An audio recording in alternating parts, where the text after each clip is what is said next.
Robb Stark stood on the battlements of Winterfell long before dawn, contemplating the choice that lay before him. The snow around him glowed faintly silver under the moonlight, while the sky itself was cloudless, an endless black sea where only the distant pinpricks of stars bore witness to his thoughts. The cold northern wind cut through his heavy cloak and bit at his cheeks, yet he stood rigid, unyielding as the ancient stone beneath his boots. Long ago, he had been a boy who dreamed of protecting his home and being half the man his father was. Now he was king in the north, weighed down by responsibilities and haunted by the faces of those who had died in this war.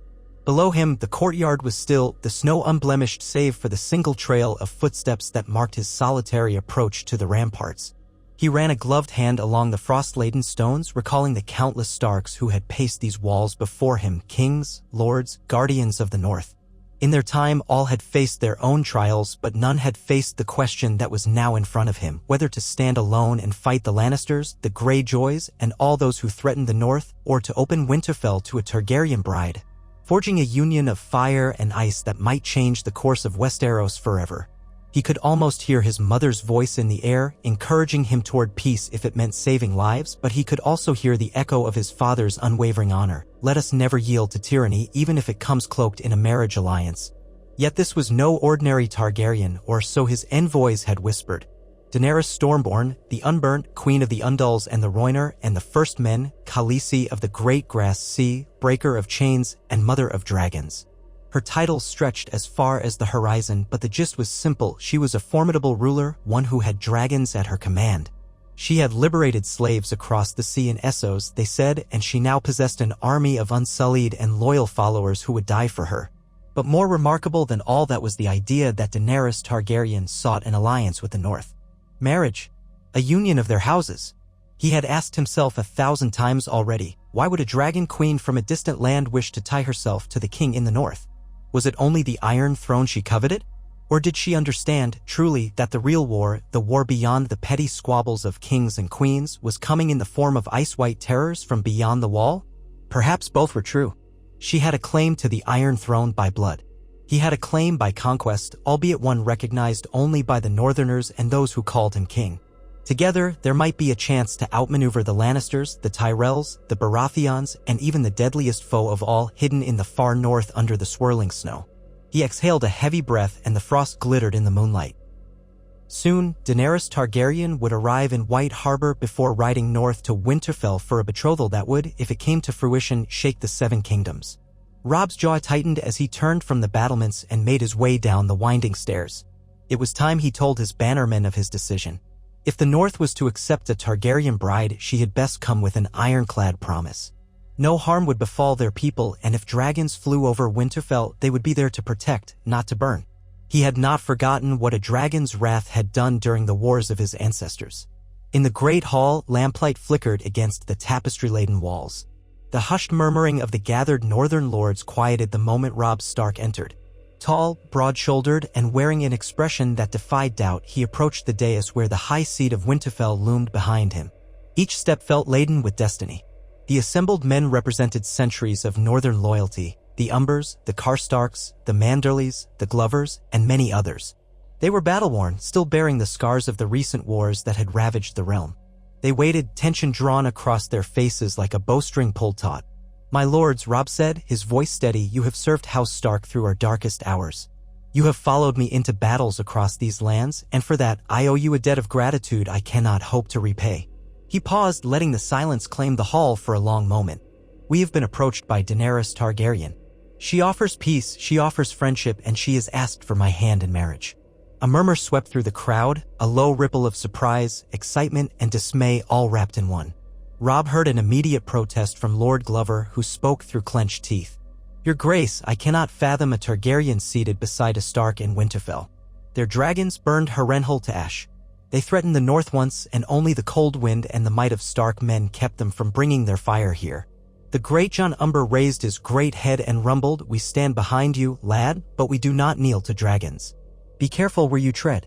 Others were more measured in their approach. Wyman Manderley, large and imposing, known for his cunning more than brute strength, coughed gently into his fist. "Your Grace, if this union aids us in the fight against the Lannisters, it must not be dismissed. There may be safety in having the Mother of Dragons on our side, not against us." Robb felt the weight of their eyes. He breathed in. Hear me well. This war has cost us dearly. My father is gone, my men are weary, and the Lannisters grow bolder each day. But there is a greater threat beyond the wall, a threat that will not yield to swords alone. Daenerys Targaryen has dragons, beasts not seen in these lands for over a century. If we can unite, if our houses stand together, we may stand a chance not just against the Iron Throne's armies, but against whatever marches south from the land of everlasting winter. A hush fell over the hall. They knew of the White Walkers only in whispers, rumors passed by ravens, reports from the wildlings who had crossed the wall. Most prayed it was a myth or an exaggeration. Robb knew better. The stories from the Night's Watch were dire. Even if half of them were true, the realm was in grave danger. Lord Karstark, expression dour, spoke in a low rasp. My king, do you trust her? A Targaryen would sooner burn you than break bread with you. The Mad King's daughter cannot be easily tamed. Robb felt a pang of guilt as he remembered how his father would counsel him on such matters. No union comes without risk, but I have weighed the rumors against the deeds. Daenerys is not her father, she fights to free slaves, not to slaughter innocents. She would not have offered an alliance if her intention was to burn us to cinders. We must be wise. If we spurn her, we make an enemy of her. Then her dragons and her armies will march upon us. And if we accept, we could find an ally more powerful than any in the Seven Kingdoms. Small wonder the lords felt uneasy. Centuries of bitterness separated the Starks and Targaryens. But times had changed. Winter was coming in more ways than one. Finally, the Great Jon let out a resigned sigh. The North is yours to command, your grace. If you believe this is the best course, then so be it. He did not say the words easily, but Robb sensed the shift in the room. Objections flitted about, caution reigned, but they would follow him. The king in the north had chosen. And so it was that a raven would fly south to White Harbor, carrying Robb's reply, sealed with the direwolf sigil. Soon, the mother of dragons would tread on northern soil. When Daenerys arrived, winter's chill clung to the world like a jealous lover. Her ships, bearing silver-white sails, glided into White Harbor amid swirling snow. Robb had ridden south with a small retinue to greet her, flanked by bannermen and men-at-arms. He wore the thickest furs he owned, along with the gleaming bronze crown that denoted him king in the north.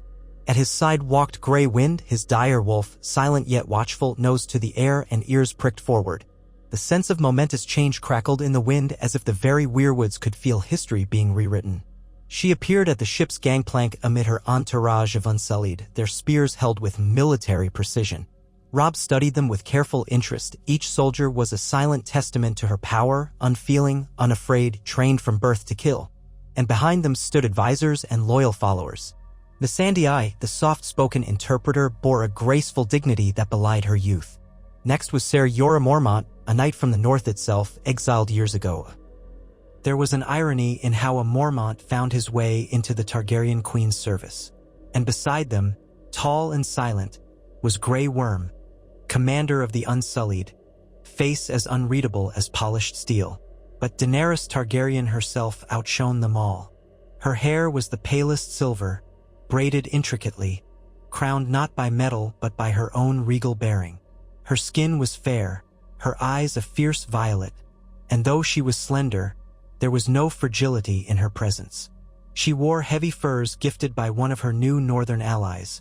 Wyman Manderly had insisted on welcoming her with garments befitting the cold. Robb saw the glimmer of curiosity in her gaze as she stepped onto the docks, her posture poised yet cautious. Behind her soared two large shapes, dragons circling overhead, larger than any creature the North had seen in centuries, their shrieks splitting the frigid air. When she met Robb Stark's eyes, there was a beat of silence that stretched across time. Two young rulers, each having lost so much, each burdened with the ambitions and hopes of their people.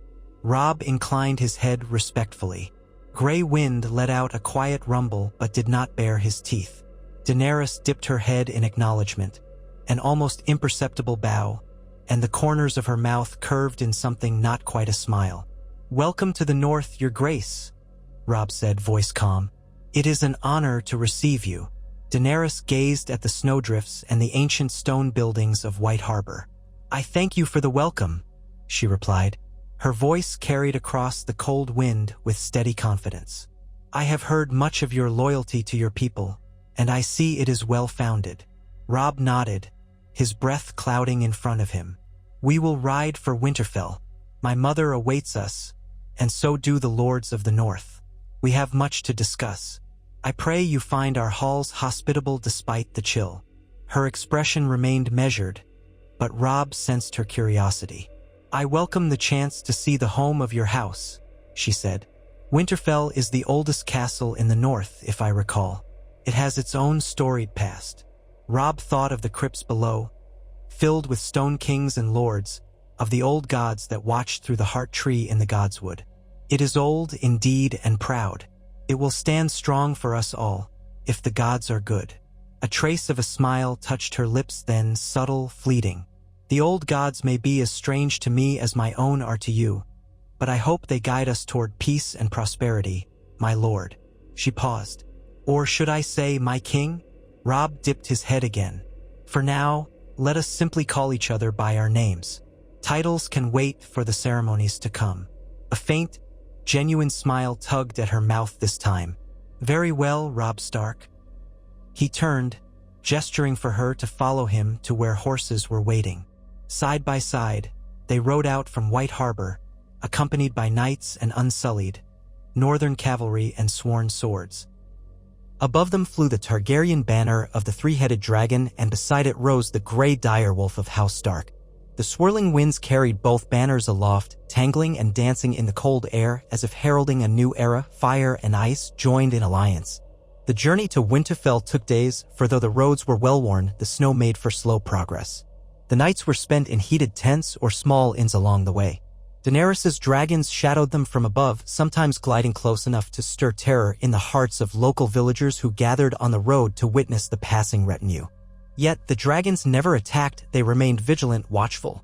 More than once, the northerners shuddered to see the black and green beasts perched on frosty outcroppings of rock or the thick-limbed pines, like living nightmares from a story come to life. Robb was not entirely certain how he felt about them, either. He could not deny the fearsome majesty of these creatures. Grey Wind, often restless and protective, kept glancing skyward, hackles half-raised. But the direwolf, for all his might, seemed to sense that these scaled monsters were far beyond anything his teeth could challenge. Still, Robb made sure to offer cautious respect to the dragons. They were as much Daenerys' protectors as Grey Wind was his. During the journey, Daenerys rode in quiet contemplation, but she did not isolate herself from her betrothed. There were moments, rare and fleeting, when they exchanged conversation, comparing the winters of the north to the scorching deserts she had crossed. She listened when Robb told her of the old days, of his father's unwavering honor, of the tragedy that had befallen his sisters, and the uncertain fate of Arya and Bran, lost to him except for the hope that they might still live. She in turn spoke of the horrors she had endured in her youth, sold like a horse to the Dothraki, learning to become strong and unyielding in a savage land. There was sorrow in her voice and a thread of steel, an unshakable resolve that mirrored his own. Each conversation carried them a step further away from strangers and a step closer to something like understanding. When at last Winterfell's gray towers and walls came into view, the skies had turned an overcast white and a gentle snowfall had begun. Robb guided Daenerys up the King's Road toward the open gates where Catelyn Stark stood wrapped in furs, flanked by the great Jon and others of Robb's council. Her eyes were watchful, her face composed, but Robb saw her shoulders tense at the sight of the dragons overhead. Even Lady Catelyn Stark, as composed and regal as ever, could not easily hide her wariness. The sudden roar of a dragon overhead brought gasps from the men and women gathered. Yet Daenerys raised a gloved hand in a calming gesture, and the great beasts circled once more before winging off to perch somewhere beyond the castle walls, perhaps near the old broken tower where a wide courtyard offered them space. Robb dismounted and moved to his mother's side. He saw the flicker of relief in her eyes just as she stepped forward to meet Daenerys. The Targaryen queen slid down from her saddle gracefully, aided by Ser Jorah. Catelyn Stark inclined her head, voice carefully welcoming. "Your Grace, welcome to Winterfell." Daenerys offered a polite nod, though her regal bearing never slipped. "I am most grateful for your hospitality, Lady Stark." It was a small exchange, but it held a world of unspoken weight. Inviting a Targaryen into Winterfell was an unthinkable act for centuries. Catelyn turned then, glancing at her son, her concern veiled by a mother's composure. Robb knew how much trust she had placed in him. He felt the burden of it settle on his shoulders. They went inside, passing through the courtyard that had sheltered countless generations of Starks. The wind-blown snow melted on the hot stones near the entrance where the castle's natural hot springs warmed the air. Daenerys's gaze took in everything. The bleak stone ramparts, the thick walls, the guardians carved like dire wolves that flanked certain entrances, and the small groups of northern folk who stood at a distance to stare at the silver-haired queen. Their breath steamed in the cold, and their eyes flicked uneasily to the sky, mindful of her dragons. Within the great hall, torches blazed and the hearth was stoked high, offering respite from the cold. Servants hurried to bring mulled wine and spiced cider. The bustle was subdued, though, as if the people feared that a single noise could anger the dragons outside. Daenerys removed her cloak, revealing a fine yet practical attire of dark leather and thick wool. She had dressed for the north, not for courtly pageantry. She took her seat alongside Robb at the high table, where they broke bread in front of the northern lords and the Targaryen entourage. Wine was poured, venison served. Catelyn offered courtesy, the lords offered measured politeness, and Daenerys met them all with calm dignity. Robb watched as she handled each question deftly. They questioned her about her experiences in Essos, her liberation of slave cities, her justification for reclaiming the Iron Throne. She answered with conviction and a subtle flair. She had no illusions about the difficulty of uniting Westeros, but she spoke openly of forging alliances that would lead to lasting peace. A peace she believed a Targaryen and a Stark could solidify, bridging the centuries-old rift between fire and ice. Later that evening, when the initial feast had ended and the hall began to thin, Daenerys found Robb standing in the Godswood, gazing upon the ancient heart tree. Its white bark and red leaves stood stark against the snow and the deepening twilight. The face carved in the trunk wept crimson sap, solemn and unchanging as it had for thousands of years.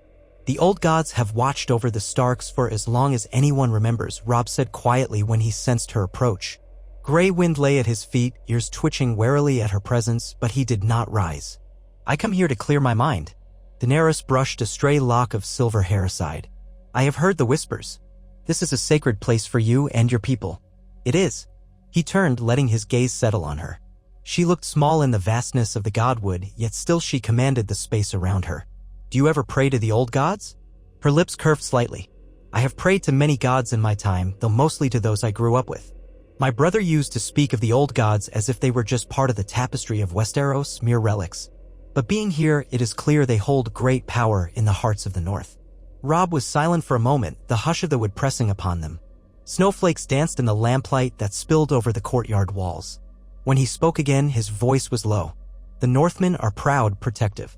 Bringing a Targaryen queen here sets many of them on edge. I'm sure you sense it." Daenerys gave a soft exhale. "I do, but I also see their loyalty to you. That is something I admire, Robb Stark. Wherever I have gone, I have sought such loyalty. I found it in the freed slaves who believed I was their breaker of chains and in the Dothraki who named me Khaleesi. I wish for your people to accept me not as a conqueror but as an ally." He nodded. "That will come with time, if at all. They need to see what we can accomplish together. Talk of war and allegiances can make men uneasy, but it also stirs hope. Some lords recognize that alone, the North may not survive the battles to come. And some suspect you have come only to use us as Targaryens once used the realm to feed their grand designs."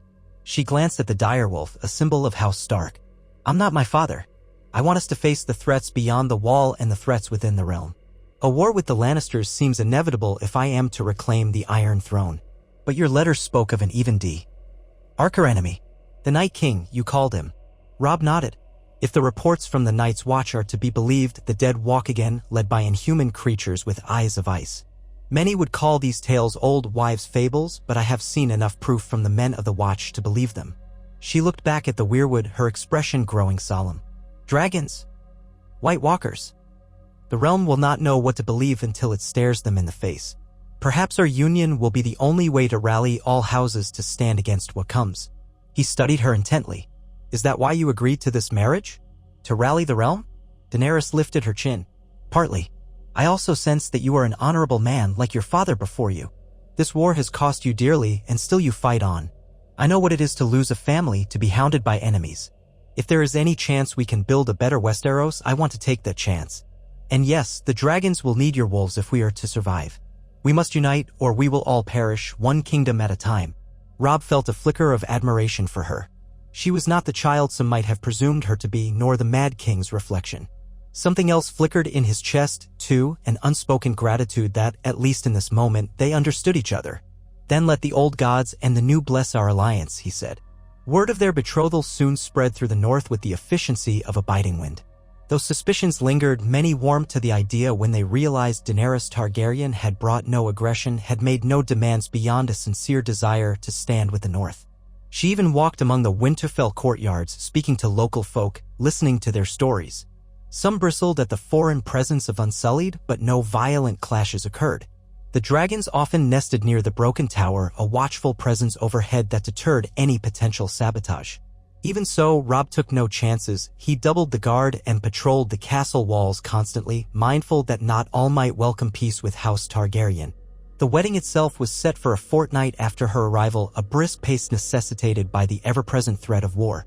Preparations began in earnest. The great hall was adorned with winter roses, torches lined the corridors, and a hush of anticipation ran through the castle. Tailors worked day and night to prepare garments fit for a northern wedding joined with Targaryen flair. Even Sansa, now returned under heartbreakingly tragic circumstances from King's Landing, tried to assist by weaving southern grace into the ceremony. She was quieter now, eyes shadowed by her experiences, but she clung to the hope that her brother's wedding might herald a new dawn for the north. Daenerys took time to speak with Sansa privately, aware of the trauma she had endured. Sansa, in turn, tried to educate Daenerys on some of the finer customs of the north, including the tradition of weaving the bride's cloak from the fabrics symbolizing her house. The Targaryen crest was embroidered in silver thread upon a field of black, while a gray dire wolf was stitched into the border. It was a small touch of unity, melding the two powerful sigils that had once been sworn enemies. On the morning of the wedding, the sky was as pale as new milk. Snow drifted lazily, dusting the ramparts and rooftops like powdered sugar. Winterfell's courtyard buzzed with tension. Lords, ladies, and common folk alike gathered to witness the union.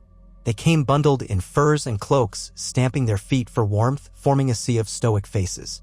A dais had been constructed in the courtyard near an ancient heart tree so that both old and new gods might bear witness.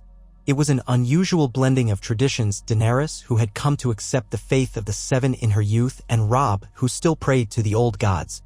Yet, perhaps this was the symbol of what they hoped to achieve, a realm brought together despite differences that once seemed insurmountable. Robb stood near the heart tree, shoulders wrapped in wolf pelts, his hair dusted with snow, a quiet determination in his eyes. He felt Grey Wind's presence at his side, though the direwolf hung back to avoid startling the assembled crowd. The northern lords, each clad in their house colors and furs, watched with guarded respect. Off to one side, Robb glimpsed Ser Jorah, Missandei, and Grey Worm standing as Daenerys' retinue. Several Unsullied ringed the courtyard, expressionless, while two dragons perched on the stone towers above, radiating a primal power that had not been seen here for centuries. The crackle of their fire occasionally interrupted the hush, sending plumes of heat swirling in the cold air. When Daenerys emerged, guided by Catelyn Stark, a ripple of awe passed through the assembly. She wore a gown that managed to fuse northern practicality with Targaryen elegance, a heavy white cloak trimmed with the pelts of Arctic fox, while the bodice shimmered with subtle dragonscale motifs. Her silver-gold hair was braided intricately, and if the weather chilled her, she showed no sign. She stood before Robb, meeting his eyes calmly, and the hush deepened. Even the dragons seemed to quiet, as though they recognized the gravity of this moment. The officiant, a solemn man who had served the old gods his entire life, spoke the words with reverence. "We gather under the eyes of the old gods and the new to join these two in sacred bond. Let their union bring peace to the realm and strength to the north." He turned his gaze to Daenerys. "Do you swear to honor, protect, and cherish this man, binding your house to his in loyalty and faith?" She did not look away from Robb's eyes. "I do so swear." Then he turned to Robb. "And do you, Robb Stark, swear to honor, protect, and cherish this woman, binding your house to hers in loyalty and faith?" Robb nodded, voice steady despite the tightness in his throat. "I do so swear."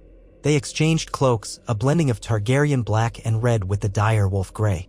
The officiant's words resonated among the courtyard, echoing off the ancient stone. "By these tokens I proclaim you man and wife. May the gods bless your union." Snow fell heavier now, a blessing of winter upon them. The crowd released a subdued cheer. Daenerys stepped closer, and Robb leaned in, pressing his lips to hers in a gentle yet unhesitating kiss. The Watchers roared their approval, led by the Greyjoy's booming voice. Catelyn Stark, expression taut with emotion, tried to remain composed. Ser Jorah lowered his eyes in what might have been a prayer, while Missandei looked on with quiet hope. Even the dragons above let out thunderous calls, as though acknowledging a pact forged in the swirling snow. In the celebration that followed, casks of mead and ale were opened, feasting began anew, and for one night, the realm's troubles seemed held at bay. Laughter echoed in the great hall, music played, and every corner of Winterfell was warmed by torchlight and dancing. Robb sat at Daenerys' side, sharing in the merriment while exchanging quiet words. They were husband and wife now, their houses joined. The road ahead was uncertain, marked by looming threats on every horizon, but for this fleeting moment, they allowed themselves a measure of peace. Yet they both knew a wedding did not guarantee an easy alliance. Their union was a linchpin in a grand design, a hope against the dark times to come. The friction between some of the northern lords and Daenerys' closest advisors was still palpable beneath the veneer of civility. The old hatreds toward Targaryens did not vanish in a single night. Likewise, Daenerys' own fears about who might betray her still lurked in the recesses of her mind. She had learned to be cautious after facing treachery in Essos. Still, the days turned into weeks, and those weeks carried signs that perhaps fire and ice could indeed converge without destruction. Daenerys walked the ramparts with Robb, discussing strategies, receiving reports from the Watch about sightings of undead and wildlings. Sometimes she made a show of riding her dragons over the fields beyond Winterfell, letting the small folk see them in daylight, controlling their flame, demonstrating she meant no harm unless threatened. Over time, the murmurs of Mad King's spawn lessened, replaced by reluctant respect for the queen who had come so far for the sake of the realm. On one brisk morning, Daenerys and Robb stood in the courtyard watching unsullied spar with the best of the Stark soldiers. Axes clashed against spears, the ring of metal echoing across the stone. Ser Jorah and some of the North's best knights oversaw the practice, offering corrections and encouragement. It was an attempt to integrate their fighting styles, forging a more versatile force. Grey Worm moved among the ranks, silent and exacting, while the northern soldiers eyed him with begrudging admiration, for the Unsullied never seemed to tire, never broke formation. Observing the practice, Robb commented quietly, "Their discipline is unmatched. A single Unsullied stands like a tower, no fear, no hesitation." Daenerys nodded. "They were created for war. I freed them from their chains, but they chose to remain with me. Now, they are not just soldiers bound by a whip, but warriors bound by loyalty." She glanced at Robb. "Your men are skilled in their own right, though. Their ferocity is something the Unsullied rarely face. They are the sons of the North. Hard lives breed hard men," he said simply. "If these two forces can learn from each other, we might form the strongest army in Westeros." She turned to face him, her cheeks faintly pink from the cold. "We will need it. My spies bring word that Cersei Lannister has begun preparing the capital for a siege. Euron Greyjoy threatens the seas. And beyond the wall, the White Walkers gather. We cannot fight on all fronts alone." Robb grimaced, folding his arms. "Then we must be cunning. Rally other houses to our cause, negotiate alliances that favor us. Perhaps the Tyrells, perhaps others who resent the Lannisters' hold. There is also the matter of the Vale." Daenerys watched the training ground for a moment, her eyes distant. "I have fought so many battles to free the oppressed. Now I find myself fighting for the living against the dead. Strange how destiny twists our paths." He reached for her hand, and she did not resist. In public, they had maintained a courteous distance, mindful of appearances, but in this private moment overshadowed only by the watchful eyes of the sparring soldiers, he allowed a small gesture of intimacy. "We can't do it alone," he said softly, "but we can do it together." She returned the gesture with the barest squeeze of her fingers. A Stark and a Targaryen joined by fate. They stood like that side by side while the clash of steel carried on around them. Yet all the while, the threat that loomed in Robb's mind was the approach of winter, not just in name but in the form of unholy creatures. The ravens from Castle Black bore grim news. The Night's Watch had glimpsed hordes of whites, corpses reanimated by dark magic, trudging through the snows in the far north. The rumor was that the Night King led them, a horned figure with chilling blue eyes. Nothing seemed capable of stopping them for long. Even the enormous wall might not stand forever if the enemy's power grew. Plans were made. Daenerys agreed to march her Unsullied and her dragons north to the wall in the spring, or as soon as the worst snows had passed enough to allow movement. Robb began rallying the northern lords, encouraging them to send men to East Watch by the Sea, Castle Black, and the other fortresses along the wall. He dispatched some of his best scouts to track wildling movements, hoping to negotiate with those who might join the living in fighting against the dead. The nights lengthened and the mood around Winterfell turned somber, as if the land itself knew of the coming storm. Yet there were moments of hope. Daenerys, determined to prove her goodwill, used her dragons to eliminate a pack of whites that had somehow strayed close to the last hearth, saving a group of villagers. Word of her intervention spread, dispelling some of the lingering mistrust. Meanwhile, Robb found quiet comfort in Daenerys' companionship. They were still learning about each other, forging a bond that was not entirely forged by politics. She had a will of iron, but also a gentler side that emerged in private. He found solace in speaking to her about his lost siblings, and she, in turn, shared memories of her deceased husband, Khal Drogo, and the unborn son she had lost. Though the pains were different, they understood the weight of loss and the longing for a future free from sorrow. One particularly cold night, when the hearth fire crackled in the Lord's solar and the windows rattled with winter wind, they delved into one of these shared confidences. He stood near the fire, arms resting on the mantel, while Daenerys sat in a high-backed chair. Catelyn Stark had retired for the evening, and the castle was mostly still. "We will fight for this kingdom," Daenerys said, her tone resolute. "And if I sit upon the Iron Throne, it will be with you beside me.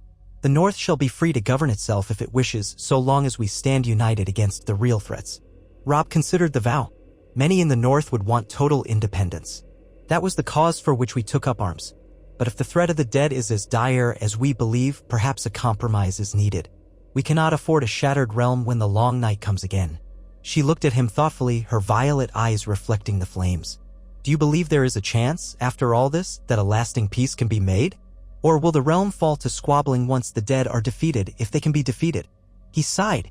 "Westeros has been at war with itself for so long, I fear unity is fleeting.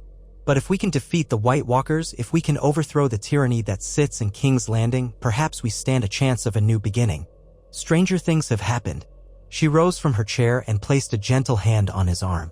Stranger things, indeed? Who would have imagined a Stark and a Targaryen wedding in Winterfell? He gave her a small smile. "We are forging a path that defies the old cycles. I pray it will be enough." Tom drifted onward. The snows grew deeper, the nights longer. Then, one gray afternoon, a raven arrived carrying news from the south that would test the fragile alliance forged in Winterfell. The Lannisters had struck a blow in the Riverlands, seizing key territories, capturing Edmure Tully, and threatening to burn down any holdfast that resisted. Jaime Lannister had been seen leading the troops, and rumor had it that the crown meant to weaken the North's potential allies before a larger war could erupt. Robb felt his jaw clench in anger. The Riverlands belonged to his mother's kin, and they had suffered greatly already. Daenerys, upon hearing the news, did not hesitate. "We must respond," she said. "If the Lannisters think they can do as they please while we prepare for war in the North, they are mistaken." Robb agreed. "We cannot leave them to pillage the Riverlands. But if we march south en masse, the North is left vulnerable to the threat of the White Walkers." She weighed the situation carefully. "I could take one dragon, leave the other two in the North. I can fly swiftly to the Riverlands, deal with the Lannisters, and return before the snows thicken further." He raised a brow, impressed by her confidence. "You would do that alone?" A small smile. "I would bring a portion of the Unsullied, perhaps Ser Jorah as well. But a dragon can end a siege quickly if used properly. I have learned how fear can be a weapon in itself. If we free the Riverlords, we gain their undying loyalty and cut off the Lannisters from an easy path north." Robb thought about it, pacing near the hearth in the solar. "It is a bold move, but one that might save many lives. The Lannisters will not have expected a dragon so far from King's Landing this late in the season." She stepped closer, her gaze intent. "Do I have your leave, as my husband and ally?"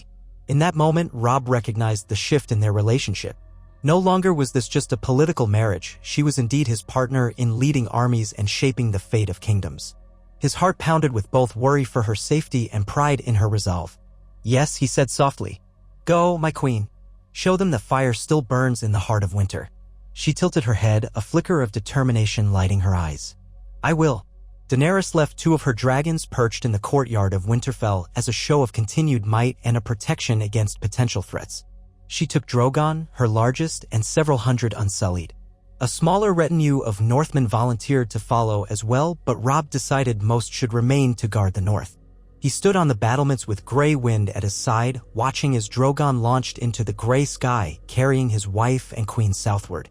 Snow and ash whirled in the beast's wake, a swirling testament to the union of fire and ice. Days became weeks without word, but ravens eventually brought news of a dramatic victory.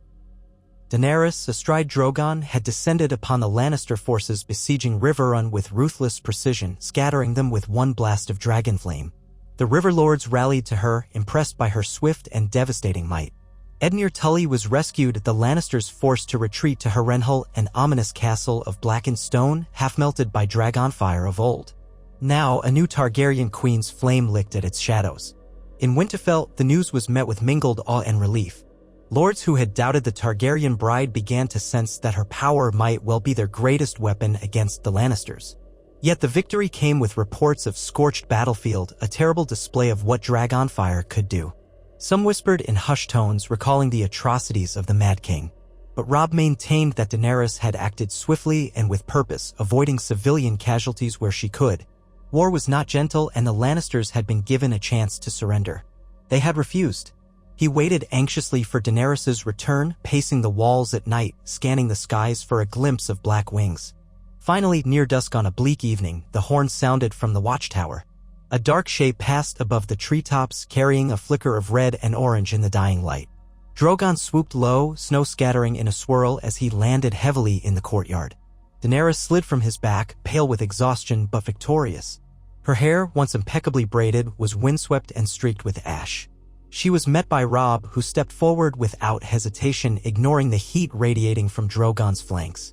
"You've returned in victory," Robb said, voice tremulous with relief. She smiled, though it was edged with fatigue. "Riverrun stands free, and the River Lords have pledged their support to us when the snows thaw. The Lannisters will think twice before attempting another strike." He reached for her gloved hand. "I'm glad you were safe. Come inside, rest." The days after her return passed in a flurry of strategizing. Supplies had to be allocated for potential southern campaigns in the spring, messages had to be sent to the newly secured Riverlands to keep communication strong, and the looming threat beyond the wall required ever more vigilance. The uneasy alliance of Lords Ender House Stark and House Targaryen began to take shape, forging pacts and aligning resources. Winterfell bristled with an undercurrent of urgency, blacksmiths hammered day and night, forging new weapons, including arrowheads and swords rumored to be made of dragoglass, an essential tool against White Walkers if the old legends held true. In quiet moments, Robb and Daenerys found time to walk along the battlements or share wine near the blazing hearth. Their bond had grown, they were no longer merely strangers in an arranged marriage. Political necessity had birthed their union, but mutual respect and shared burdens had watered it, allowing it to take root in genuine camaraderie. Still, they were both rulers, and love, if it was to come, would be tempered by the knowledge that their choices could reshape the fate of nations. As the brutal heart of winter settled over the north, a hush fell across the land. Snowbanks rose high against the castle walls, the nights grew endless, and a pervasive chill seeped into every corner of Winterfell. Yet inside, the fires burned, and the newly united House of Stark and Targaryen prepared for the storms to come. The black and red of the dragon merged with the gray and white of the wolf in tapestries, in armor, in the hearts of men. At long last, the watchers on the wall sounded an alarm that reached Winterfell by raven. The dead had been sighted in greater numbers than ever before, marching southward, unstoppable, devouring what little life lingered in the far north. The time had come for dragons and dire wolves to stand as one, for the living to fight the dead. And Robb Stark and Daenerys Targaryen, king and queen, husband and wife, prepared to lead them. Amid the whirling snows of the courtyard, they stood together before the statue of a dire wolf, gazing at each other with the gravity of a world's hope set upon their shoulders. Robb's voice was resolute. "We gather the banners. We march to the wall." Daenerys placed her hand over his, the newly fallen snow frosting her silver lashes. "And I will bring the dragons." So began the great muster of the north. Horns rang out over the ramparts, calling men to arms. Lords and knights, small folk and freed slaves alike, answered the call, forging a coalition unseen in Westeros for centuries. The Targaryen sigil and the Stark sigil flew side by side, not in defiance of each other, but in unison against the greater darkness. Supplies were loaded onto wagons, armor fitted, weapons sharpened. The dragons roared, echoing across the frozen lakes, while dire wolves howled at the moon. The swirl of flames in the sky and the hush of the snowy earth seemed to coalesce in a single statement. Fire and ice had wed, not to spark further destruction, but to ward against a night that threatened to consume the realm forever. As the first column of soldiers departed Winterfell's gates, Robb rode at the head, gray wind padding by his mount, ears alert. Daenerys soared overhead on Drogon, scanning the horizon for signs of the enemy. Behind them trudged lines of unsullied, northern spearmen, knights of the Riverlands newly freed from the Lannisters' yoke, and even a handful of sellswords from Essos who had answered Daenerys' call. Old rifts and grudges might still exist, but the wave of undead gave them no choice but to unite. All around them, the north seemed to hold its breath. Flocks of crows took flight from the white branches, swirling like living shadows. The wind carried an icy sting, but also a sense of anticipation, as if the entire land recognized this was a turning point. White flakes fluttered down, caught in the black manes of horses and the furs of men. The journey would not be short, nor would it be easy. But for the first time in generations, the House of the Wolf stood hand in hand with the House of the Dragon, forging a new destiny. In the privacy of a moment's respite, Daenerys flew low enough to speak with Robb, the thunderous wing beats of Drogon shaking the air. Her silver hair whipped about her face, her cheeks flushed. "We ride together," she said, glancing at the endless columns of soldiers behind him. He nodded, steel in his eyes. "We fight together." She studied him, heartened by his unwavering resolve. "For the living." The faintest smile touched his lips. "For the living." The wind howled across the tundra, carrying their words forward. And so the king in the north and the mother of dragons pressed on, forging a bond that might just save them all. The Great War was about to begin, and for better or worse, the marriage of fire and ice would determine the fate of Westeros. If the old gods and the new looked on, they would witness a rare union, a fleeting chance for light to stand against the darkness that threatened to swallow the realm. Victory was not guaranteed, nor was survival. But hope was real and rising, carried on dragon wings, marching on direwolf paws, and beating in the hearts of two rulers who had risked everything to unite. As the columns stretched north, as the snows fell heavier, and as the hush of winter loomed, that hope glowed fiercely, a crimson spark in the white wilderness, a promise that fire and ice could unite rather than destroy. In that fragile space between breath and blade, between vow and victory, Robb Stark and Daenerys Targaryen found themselves not just allies or monarchs, but twin beacons shining in the heart of a gathering storm. And so their story continued, no longer just a tale of what if, but of what could be, a new chapter in the endless struggle for the fate of Westeros. The lines had been drawn, the banners raised. Fire and ice were one, and the world would tremble at their approach. Robb Stark rode at the forefront of the vast column of men winding its way along the snowbound road, a newly minted sigil rippling above his head. The dire wolf of House Stark and the three-headed dragon of House Targaryen, entwined upon a field half gray, half black. Beside Robb trotted Grey Wind, nose lifted to scent the air, wary of every sound or subtle shift. Overhead, the sky churned heavy with clouds pregnant with new snowfall, casting a pale gloom across the north.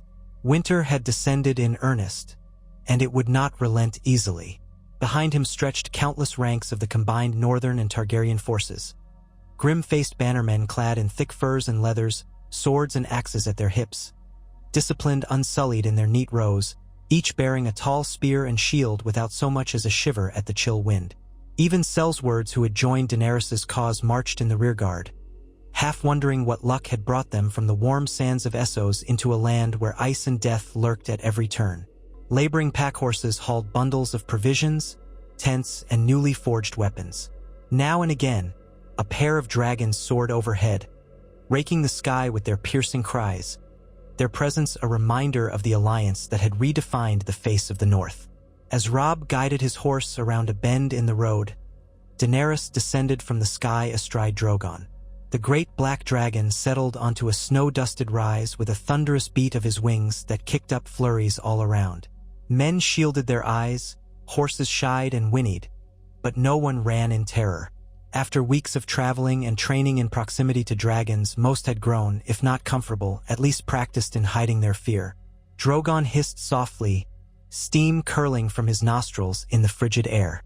Daenerys slid from the saddle, her silver hair bound in tight braids that whipped about her face. Her cheeks were flushed, whether from exertion or from the biting cold. Robb dismounted and met her at the halfway point. He still found it uncanny. Every time she stood there, the slender Targaryen queen out in the white wilderness, the very embodiment of fire in a land of ice. The war around them had grown beyond the clash of kings and queens. Now it was the living against the dead. She nodded at him, as if acknowledging a silent question. "The scouts can see the wall from the air. We're only 2 days' march away." Even from here, I can tell the snows are deeper. Temperatures drop further with every league. We can't afford to halt, Robb said.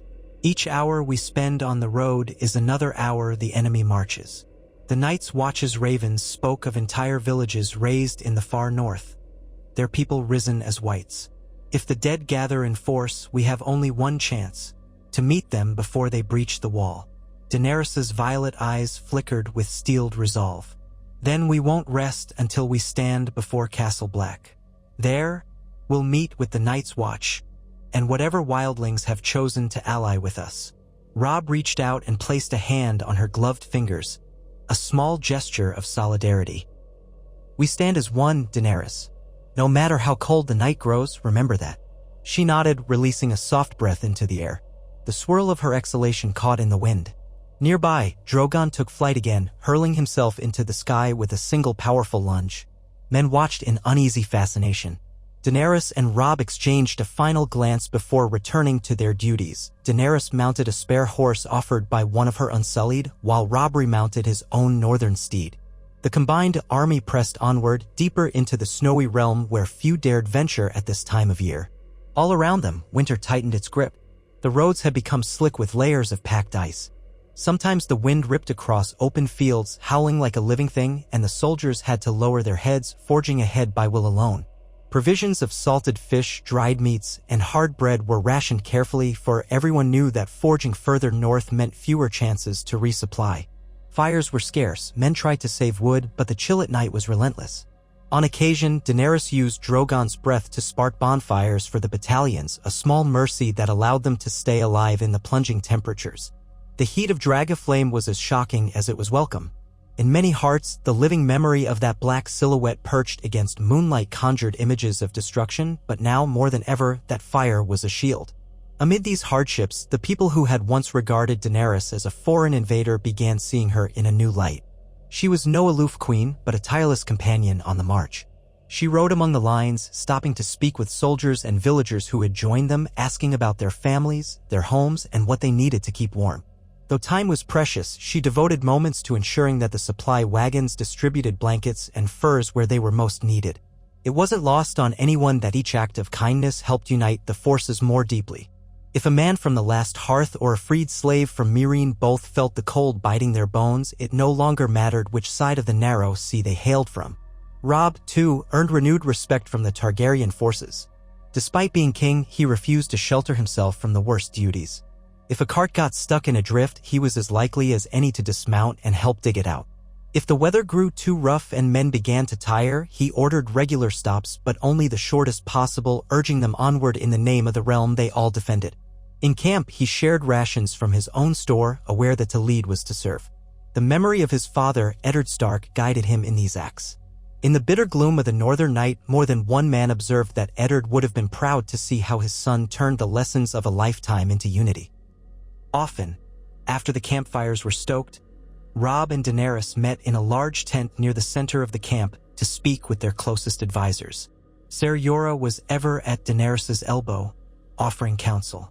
Missandei quietly managed scrolls, ensuring that messages to and from the local lords were handled properly. Grey Worm spoke sparingly, focused on the logistics of leading the Unsullied through the deepening snow. For Robb, the great Jon Umber, Lord Karstark, and other northern lords added their voices, if sometimes more bluntly. Sansa Stark had stayed in Winterfell for her own safety and to assist Lady Catelyn in administration there, but she sent messages every day, detailing new recruits and the state of harvests across what farmland was still reachable. Each dispatch carried the hope of stability behind the lines, for if the front faltered, all the north would fall into chaos. One such evening, the wind battered the tent walls and the sound of it mixed with the distant braying of horses. Daenerys warmed her hands over the brazier, its coals glowing a dull orange. Robb stood opposite her, reading a freshly arrived raven scroll by the flickering lamplight, his brow furrowed in concern. "A report from Castle Black," he said, passing it to Daenerys so she could read it for herself. "The Night's Watch has encountered small groups of whites in scouting forays. They're testing the defenses." Daenerys scanned the parchment. They believe the main host is still to the far north, but growing in number. Winter is providing them with an advantage. Each dead body that falls is another potential soldier for the army of the dead. Jorah, who stood behind Daenerys, folded his arms. We must reach Castle Black before that main host does, or we risk being forced into battle on open ground without the wall's defensive advantage. The Great Jon, looming near the tent's entrance, let out a deep-voiced grumble. Let them come, I say. We have dragons, do we not? We'll burn them to cinders. Grey Worm spoke softly, but his words carried weight. Unsullied do not fear death, but these are unnatural enemies. Fire may be our greatest weapon. Daenerys passed the scroll back to Robb and looked around at the circle of faces. Then we cannot delay. We'll march at first light. If the dead are moving, we must be ready to meet them with our own array of steel and flame. A hush followed her words. The gathered lords nodded, some eager, some grim. There was no denying the danger, but also no path that led anywhere but forward. The next day, they pressed on faster, covering as much ground as the conditions allowed, until, at last, a line of dark stone rose before them in the distance, half obscured by swirling snow. The wall, even in the haze, its colossal height was unmistakable, a looming barrier of ice that stretched across the entire horizon. Towers and battlements dotted its top, tiny silhouettes in a great white expanse. At its foot stood Castle Black, a cluster of fortifications that now braced itself to receive the largest army it had ever known. Word of their approach must have preceded them. Horns echoed from the ramparts as the combined host trudged in.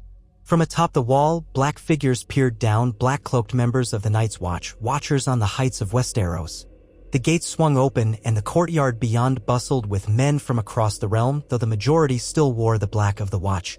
Tents had been erected in every spare corner to house new arrivals. Fires dotted the yard, sending smoke curling into the biting air. A pale sun glimmered behind thin cloud, but no warmth came of it. Robb dismounted, as did Daenerys, and they were greeted by a line of watchmen wearing the distinctive black cloaks. One stepped forward, older than the rest, his hair sparse and white, a fresh scar along his jaw. "You finally arrived," he said, voice raspy with cold. "I am Bowen Marsh, First Steward. Lord Commander Edison Tollett sends his regards. He awaits you in the common hall." Robb's eyes swept over the yard, noting the anxious pace of the men unloading wagons, the roped barricades around the stables, the lines of archers practicing in the shadows. "We came as quickly as we could. How fare you all?" Marsh's expression was grim, as well as can be given the times. "We've had to accept wildlings who claim to have fled the dead.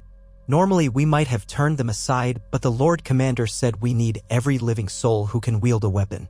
Daenerys studied the fortress, her breath hovering in the cold. "I have no quarrel with free folk, so long as they recognize the threat we face. We will fight side by side if they join us."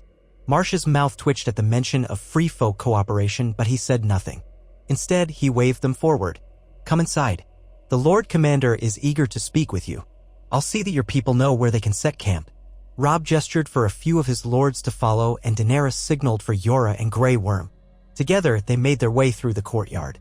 The gloom of Castle Black was a stark contrast to Winterfell's ancient grandeur or White Harbor's coastal sprawl. This place was purely utilitarian, little decoration, less comfort. But it was the shield that guarded the realms of men perched at the base of the greatest wall ever built. Piles of stacked dragonglass weaponry lined one side of the yard, another testament to the seriousness of the threat. Soldiers, both watchmen and new arrivals, practiced jabbing with spear tips made of the black volcanic glass. Some tested short swords, while others fitted arrowheads. In a corner, two men hammered out shards of dragonglass to be set into wooden stakes. The old common hall was little more than a large rectangular chamber with a high-beam ceiling. A roaring fire blazed in a stone hearth, the warmth of it almost shocking after so many days in the open air. The smell of broth and unwashed bodies mingled in the smoky interior. There, waiting near a long trestle table, stood Edison Tollett, a tall, lean man with a solemn face. He wore the black attire of a Lord Commander, but without the flourish of a great lord, merely sturdy wool that had been patched and repatched. At his side stood a collection of black brothers as well as a handful of wildlings. The sight of free folk standing peaceably beside sworn brothers of the Night's Watch would have baffled half the realm, yet here it was necessity. Tollett bowed his head in greeting. "Your Grace," he said to Robb, then turned to Daenerys. "And your Grace as well." Daenerys inclined her head in return. "Lord Commander, we come with every intention of aiding the Watch." There was a subdued sincerity in Talat's eyes. "You have our gratitude. We need all the help we can get. The Whites have been attacking small camps to the north. Some free folk have barely escaped to warn us. The White Walkers are no longer a myth, but a daily terror." Robb's jaw tightened. "We must prepare then. Our forces are considerable and we have dragons, but we need a plan. Do we wait for the undead to come to us at the wall? Or do we go beyond the wall and try to strike first?" A voice cut in, one of the free folk, a tall, wiry man with streaks of gray in his braided hair. "Better to meet them before they gather in endless numbers. Some of us have scouted around the fist of the first men. The signs we saw, too many dead to count. We can't let them keep growing." Talat shifted, his mouth pressed in a thin line. "We haven't enough men to mount a major offensive beyond the wall. The Watch is only a few hundred strong even with new recruits. We've been letting in free folk who'll fight, but they are not always disciplined. Your arrival changes things, but the conditions beyond the wall are brutal." Daenerys shot a glance at Robb and he nodded for her to speak. She turned her gaze back to Talat. "We do have dragons. If used strategically, they can strike at clusters of Whites and retreat before the main horde. The converges, but we can't rely solely on them. We risk losing them if we're careless, and then we lose our greatest advantage." The free folk man, who introduced himself as Brain the Ireboar, grunted. "We must do something. Every day more of our kin rise in the ranks of the dead." Robb's expression turned pensive. "Perhaps a combined strategy. Send out scouting parties to locate large concentrations of Whites, then strike with a coordinated force of dragons and cavalry, quickly pulling back before nightfall. We can harry their movements, whittle them down. The moment we find signs of the White Walkers themselves, we muster for a decisive engagement using our dragonglass weapons and the dragon's fire." Talat crossed his arms. "It's dangerous, but waiting for them to come to the wall might be worse. If they attack in massive numbers, the wall itself might be compromised. There are rumors of the Night King possessing powers we don't fully understand." Ser Yor bowed his head slightly. "We must also consider the undead giants that some have claimed roam the far north. If even half those stories are true, we'll face foes of terrifying strength." A somber silence fell around the table as they all contemplated the enormity of the task. Yet there was no talk of retreat. No talk of letting the dead simply have their way. The living had come together for a reason, and that reason was their survival. "Very well," Daenerys said at last. "We'll rest here for a brief span, no more than 2 days, so the men and horses can recover from the march. Then we begin sending out scouts. Drogon and my other dragons can help from the skies so we can map the terrain. Once we pinpoint the largest concentration of Whites, we strike swiftly and with overwhelming force." Agreed. No one argued. It was clear that the Watchers on the wall were at the end of their rope and the northern host had come too far to turn back. Talat nodded his agreement. So it was decided, 2 days respite to mend what could be mended, then a push beyond the wall. Robb signed off on the plan, and Daenerys added her vow that she would be on the front lines if necessary, for this was no ordinary war. The Lord Commander offered them the meager hospitality of Castle Black, which largely meant space on the floor of the Great Common Hall or within the repurposed stables for those who could find no room. Yet the army was too large, so many would remain camped outside the gates, forced to build makeshift shelters against the howling wind. Daenerys took temporary quarters in the Lord Commander's tower, while Robb and a handful of northern lords squeezed into a nearby barracks. Space was precious, but they made do. Over the next 2 days, the yard was filled with the din of men repairing gear, forging new spears, and practicing with dragonglass arrowheads. Daenerys occasionally let Drogon, Rhaegal, and Viserion breathe fire into braziers or supply wagons laden with soaked logs, providing heat for forging. The Black brothers eyed the dragons warily but no longer shrank back in terror. They had heard the tales of her burning Lannister supply lines in the south and, more recently, decimating an entire host near Riverrun. Now, that same fire might be the only salvation for the north. The uneasy alliance solidified in the shared knowledge that the enemy they faced was beyond mortal means. On the second night, snow and ice lashed the fortifications so severely that tents nearly tore from their moorings. Men who had never known such cold found themselves huddled shoulder to shoulder, teeth chattering despite layers of furs. Daenerys remained awake through the dark hours, kneeling beside the braziers, thinking of the coming confrontation. She heard the roar of dragons outside, muffled by the storm, but present. It was as if they sensed her restless anticipation. When first light broke, pale and cheerless, the howling wind had died. The camp stirred. An almost unnatural hush lay over the courtyard and extended out into the ghostly whiteness of the north. Scouts prepared to depart. Among them were a mix of free folk who knew the wild lands, unsullied adept at silent movement, and northern rangers who had patrolled these frozen wastes all their lives. They carried horn signals and ravens. Their orders were simple: see what can be seen, avoid direct conflict unless it was absolutely necessary, then return with word of where the dead gathered. Meanwhile, Daenerys took to the skies. Clad in heavier furs than usual, she mounted Drogon alongside Grey Worm and a small group of her elite guard who rode behind on Regal and Viserion. In total, 4 dragons soared out that day, not counting the youngest, which was deemed too small to bear riders reliably. Their mission was to gather intelligence from above. Robb remained at Castle Black, organizing the ground forces. If the scouts returned with urgent news, he wanted to be able to dispatch relief immediately. Since the plan hinged on swift action, timing was everything. He spent the day conferring with Talit and the Great John, drawing up contingency plans on a rough map. Nearby, Lord Karstark insisted on leading a cavalry flank if things devolved into open battle. Manderly men from White Harbor took charge of supply wagons, ensuring the vanguard had food and dragonglass. The tension was thick, though overshadowed by an odd calm that emanated from the endless snows. It felt as though the entire north had become a silent stage, waiting for the first note of a deadly symphony. At dusk, ravens arrived carrying sparse messages. One scout team saw a cluster of undead near a frozen lake, perhaps a few dozen, but not an entire army. Another claimed to have glimpsed something far more substantial to the northeast. Hundreds of wights trudging in eerie unison, accompanied by towering shapes that could only be ice spiders or undead bears. No sighting of White Walkers yet, but the scouts urged caution. Daenerys and the dragons had not returned. Concern gnawed at Robb, though he trusted her prowess in the sky. He also knew how dangerous this land could be. He took comfort in recalling how she had braved the Lannister lines near the Trident, trusting Drogon's speed and power. Still, the cold here was a different sort of enemy. He slept only fitfully, curled in his cloak on a rough cot in the barracks, gray wind dozing at his feet. Dreams of swirling snow and icy hands haunted him. He woke while the sky was still black. Summoning a few men, he patrolled the ramparts of the castle, gazing north over the massive stretch of ice that formed the wall.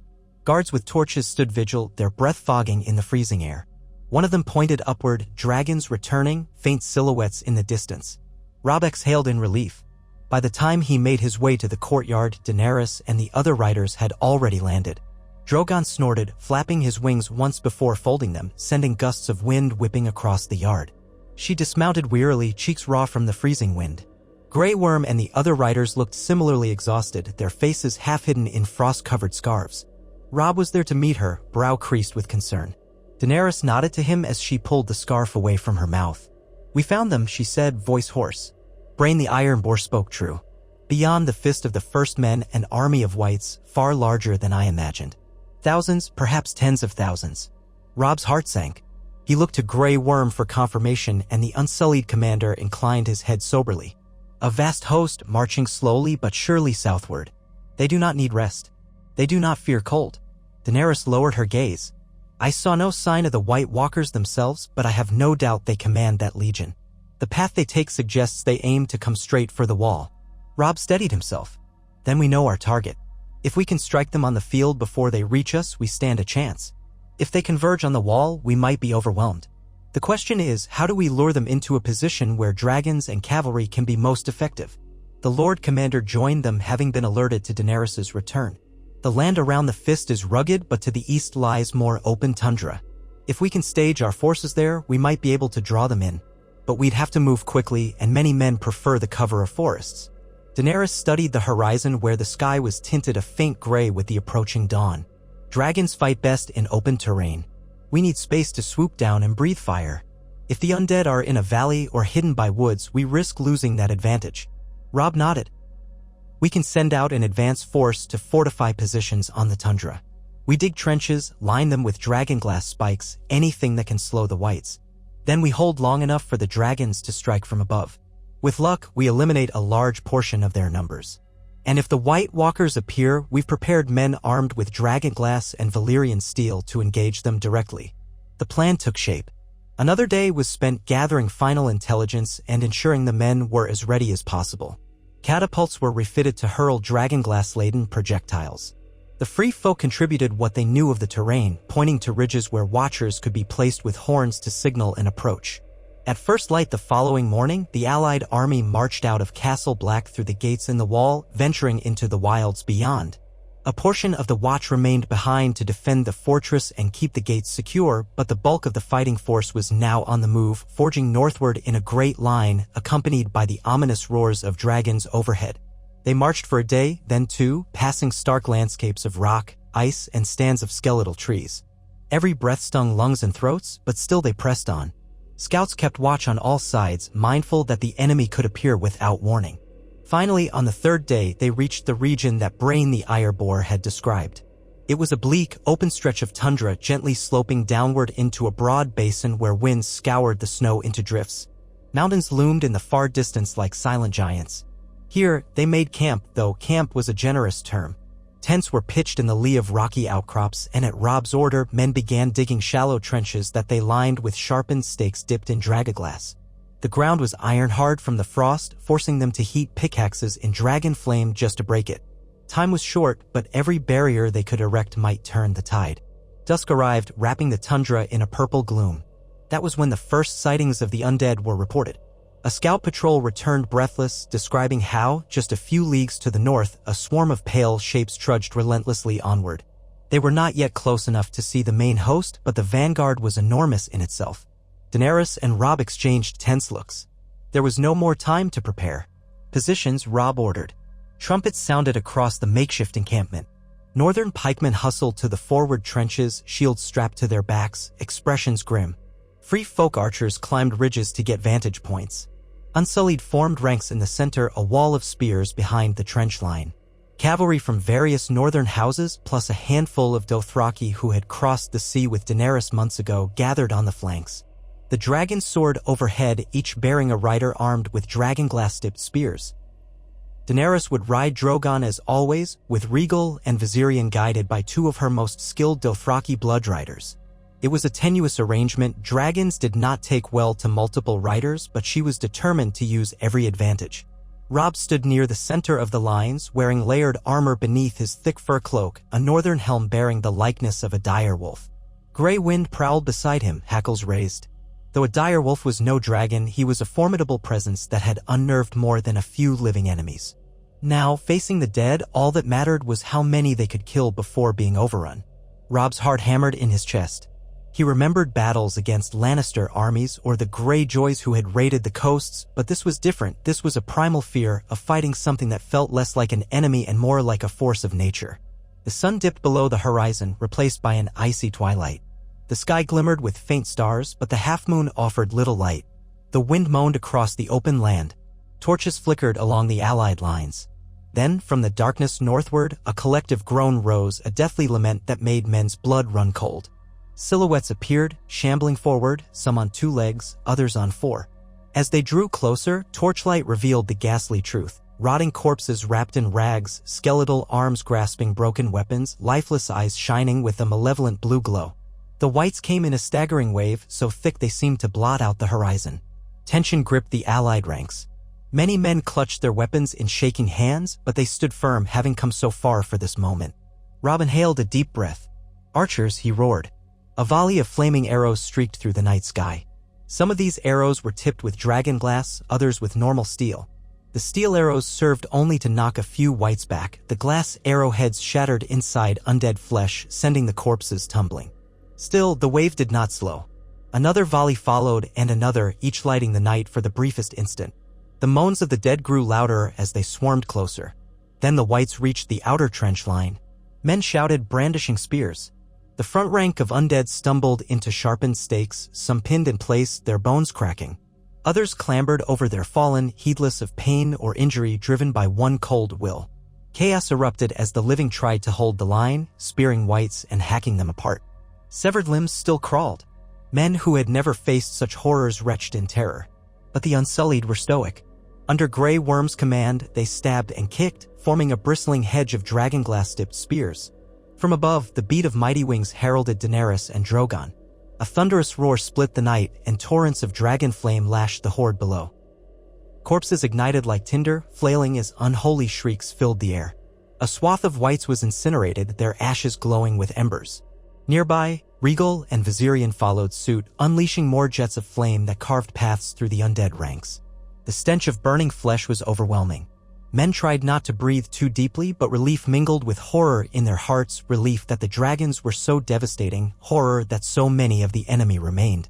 Daenerys directed Drogon to make another pass, signaling with her knees and voice. He answered with a roar, diving low enough that Robb could feel the heat wash over him. With a single exhalation of flame, Drogon incinerated dozens more whites. Cheers rose from the living lines, but the tide did not abate. More corpses kept coming, some still ablaze, some reduced to stumbling charred husks, all under the single purpose of annihilating the living. Trumpets sounded to rally the cavalry. Robb gave the order, and northern horsemen, along with a small band of Dothraki screamers, thundered around the flanks, smashing into the undead at the edges. Swords flashed under flickering torchlight, and shrill war cries mixed with the undead's moans. For a time, it seemed the living held the upper hand. The synergy of dragons overhead and men on the ground inflicted massive casualties on the enemy. But there was something else stirring in the darkness. A sudden swirl of ice-laden wind swept across the battlefield, dousing some torches, sending men staggering. A palpable chill, colder than any northern winter, enveloped them. Robb felt gray wind press against his leg with a whine. The wolves, the horses, every living creature seemed to shudder. The men in the thick of the fighting cried out, pointing with trembling hands. Through the gloom, figures emerged, tall, thin shapes astride undead horses with pale flesh and glowing blue eyes. White Walkers. Their icy blades glinted under the faint light of the moon, and wherever they rode, a deeper cold followed. Daenerys saw them from above. She guided Drogon into a dive. Fire spewed from the dragon's jaws, a vast inferno aimed at the nearest White Walker. The figure raised a hand and an unnatural wind coalesced. The flames scattered across an invisible barrier, lighting the night but doing little damage. The walker looked up with dispassionate eyes. Daenerys gritted her teeth, urging Drogon to circle back. She knew the White Walkers could resist ordinary flames, though dragonfire was rumored to be more potent than any conventional blaze. Still, these creatures had powers beyond mortal understanding. A new wave of whites, spurred on by their masters, hurled themselves at the trenches, collapsing stakes beneath sheer weight of numbers. Unsullied ranks stiffened, spears plunging in perfect unison.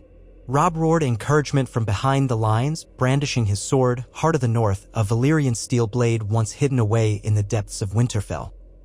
He had claimed it upon learning the secret vaults of the castle might contain such a weapon. Now that dark metal shone with ghostly reflections. If a White Walker drew near, Robb intended to test the blade's legendary effect. Still, the chaos was unimaginable. Men were dragged to the ground by clawing hands. Horses shrieked, rearing, only to be pulled down and devoured by a half-dozen rotting husks. Dothraki screamers found their curved rocks sank into flesh but did not always stop the whites from rising again, not unless they severed the head or destroyed enough of the corpse. In the swirling melee, the living had to watch every angle. High above, Daenerys spotted a White Walker separated from the others, moving through the battlefield with eerie grace, cleaving men aside with a long, frost-tipped spear. She urged Drogon into a steep descent, ignoring the crosswinds that threatened to throw them off. Close enough now to see the walker's expression, pale, inhuman. She signaled Drogon to unleash flame, and this time she guided the torrent directly at the figure.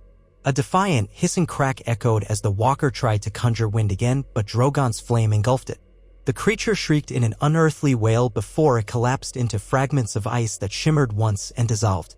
Daenerys let out a breath she hadn't realized she was holding. So it was true, dragonfire could destroy them. They were not invincible. But more White Walkers appeared, each exuding that supernatural chill. One locked eyes with Robb as he carved his way through whites, Heart of the North flickering with dark brilliance. The walker advanced slowly, weapon at the ready. Robb felt a tremor of fear in his chest. He had never confronted such a being, but he refused to yield. Gray wind stood at his side, lips curled back in a snarl. The walker struck first, its ice spear jabbing with lethal speed. Robb parried with Valyrian steel, the clash sending a sharp crack through the air as shards of ice flew. The White Walker hissed, stumbling back. Robb pressed the advantage, slashing upward. Heart of the North connected with the walker's torso, slicing through that icy flesh. For a heartbeat. The creature remained standing, its face contorted in shock. Then it shattered like brittle glass. Shouts of triumph erupted around Robb, but he had no time to celebrate. Whites still pressed in. The stench of death permeated the cold air.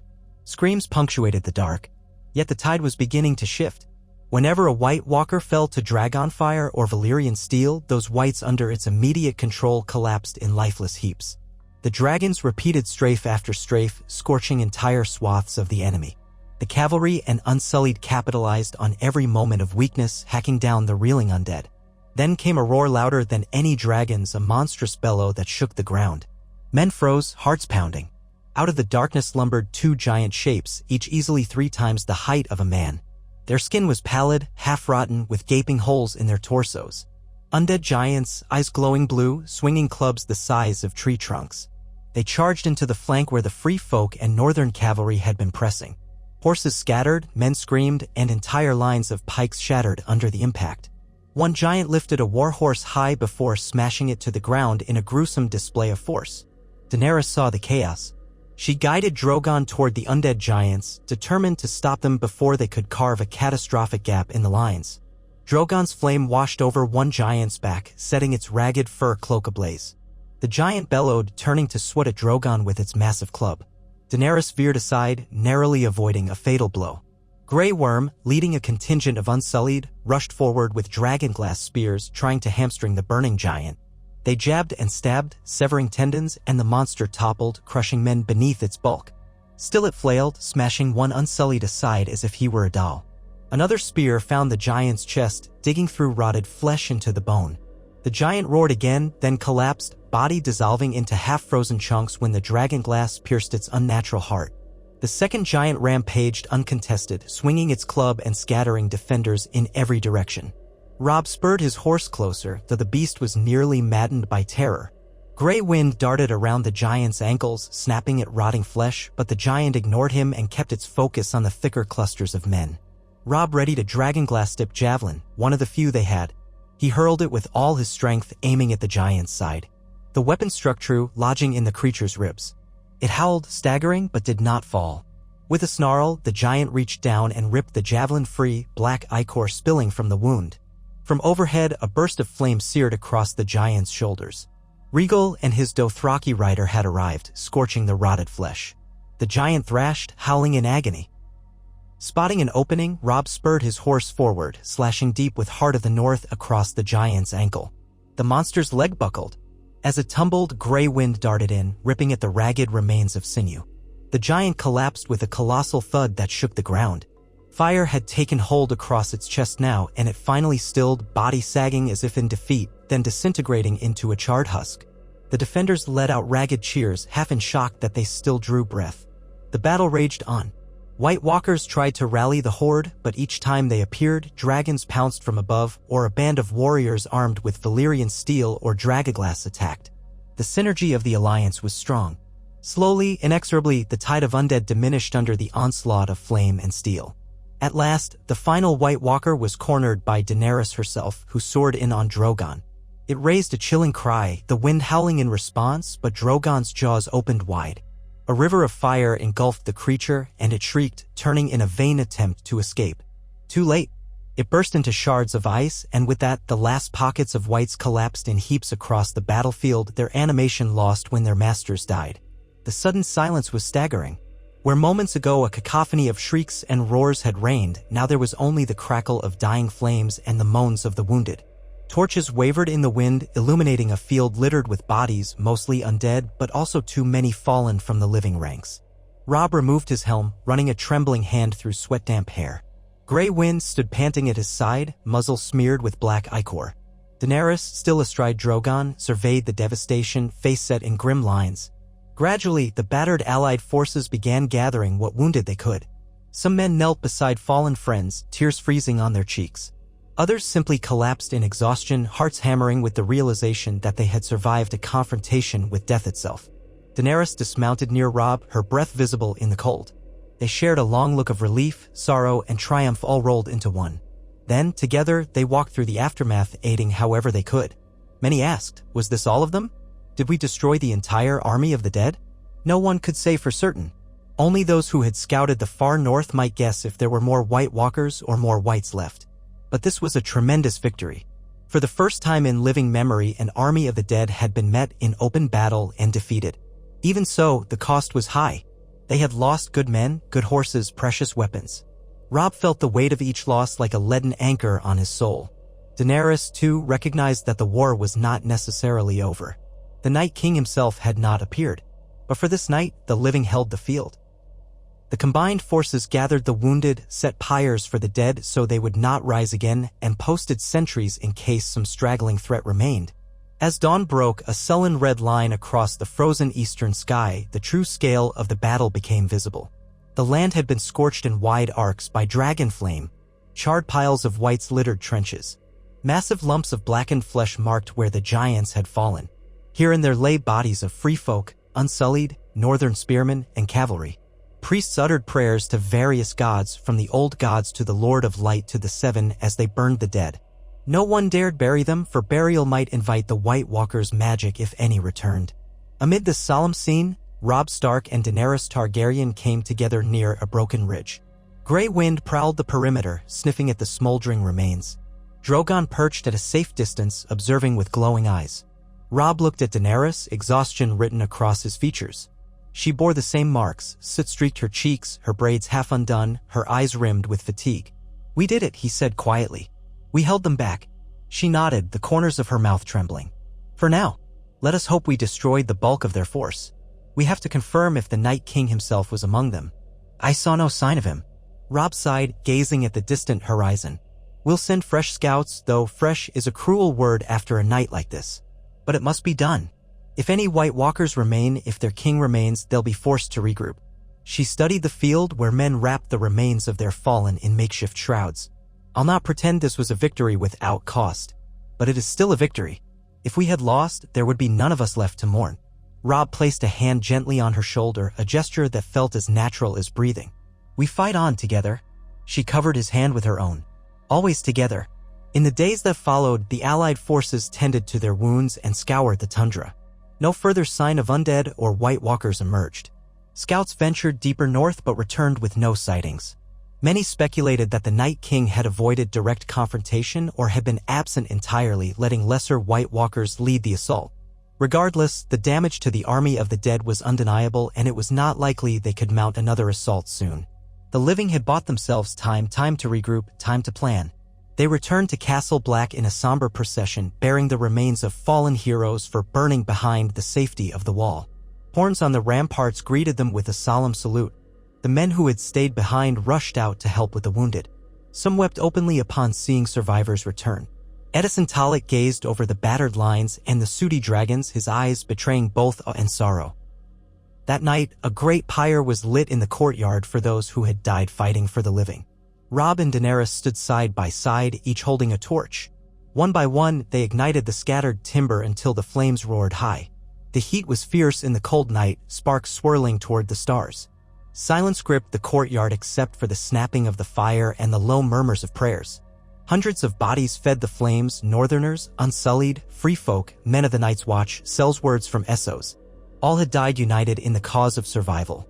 The acrid smoke drifted toward the wall, rising into the freezing air. Both Robb and Daenerys felt tears burn their eyes, though neither openly wept. The burden of leadership was too heavy for that now. In the aftermath, a council convened in the Lord Commander's Solar, the same austere room where they had planned the battle. Robb, Daenerys, Tallet, Ser Jorah, Grey Worm, Great Jon Umber, Lord Karstark, Brain the Ironbore, and a few others crowded around a table. A map of the North lay spread across it, pinned at the corners by daggers. Daenerys traced a path with her gloved finger. "We haven't eliminated the Night King, but we struck a grievous blow against his forces. This means we have at least a reprieve." Tallet nodded, though concern etched his features. "Yet winter is deepening. Supplies are short. Even the combined harvest of the North, plus your southern shipments, can't sustain a protracted campaign up here. The men are exhausted, and we've lost too many. If the Night King returns in full force, we won't be able to face him in open battle again without reinforcements." Robb leaned forward, elbows on the table. "Then it's time to consider our next move. Do we remain at the wall, fortify, and hope we can hold?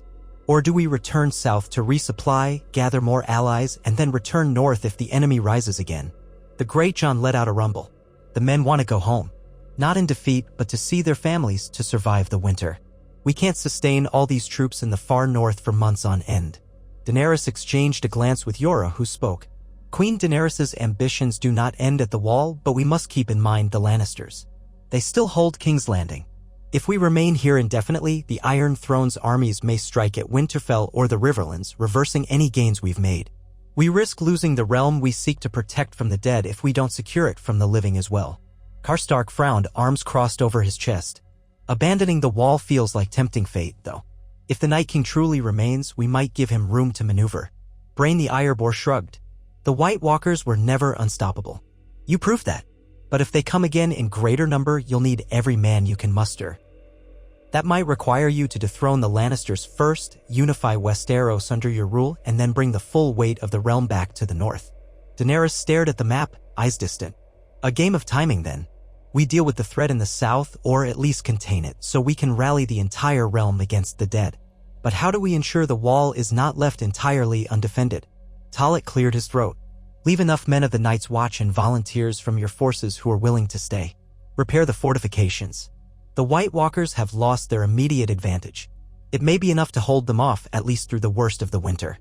Robb set his jaw. He could already see how the lords might respond.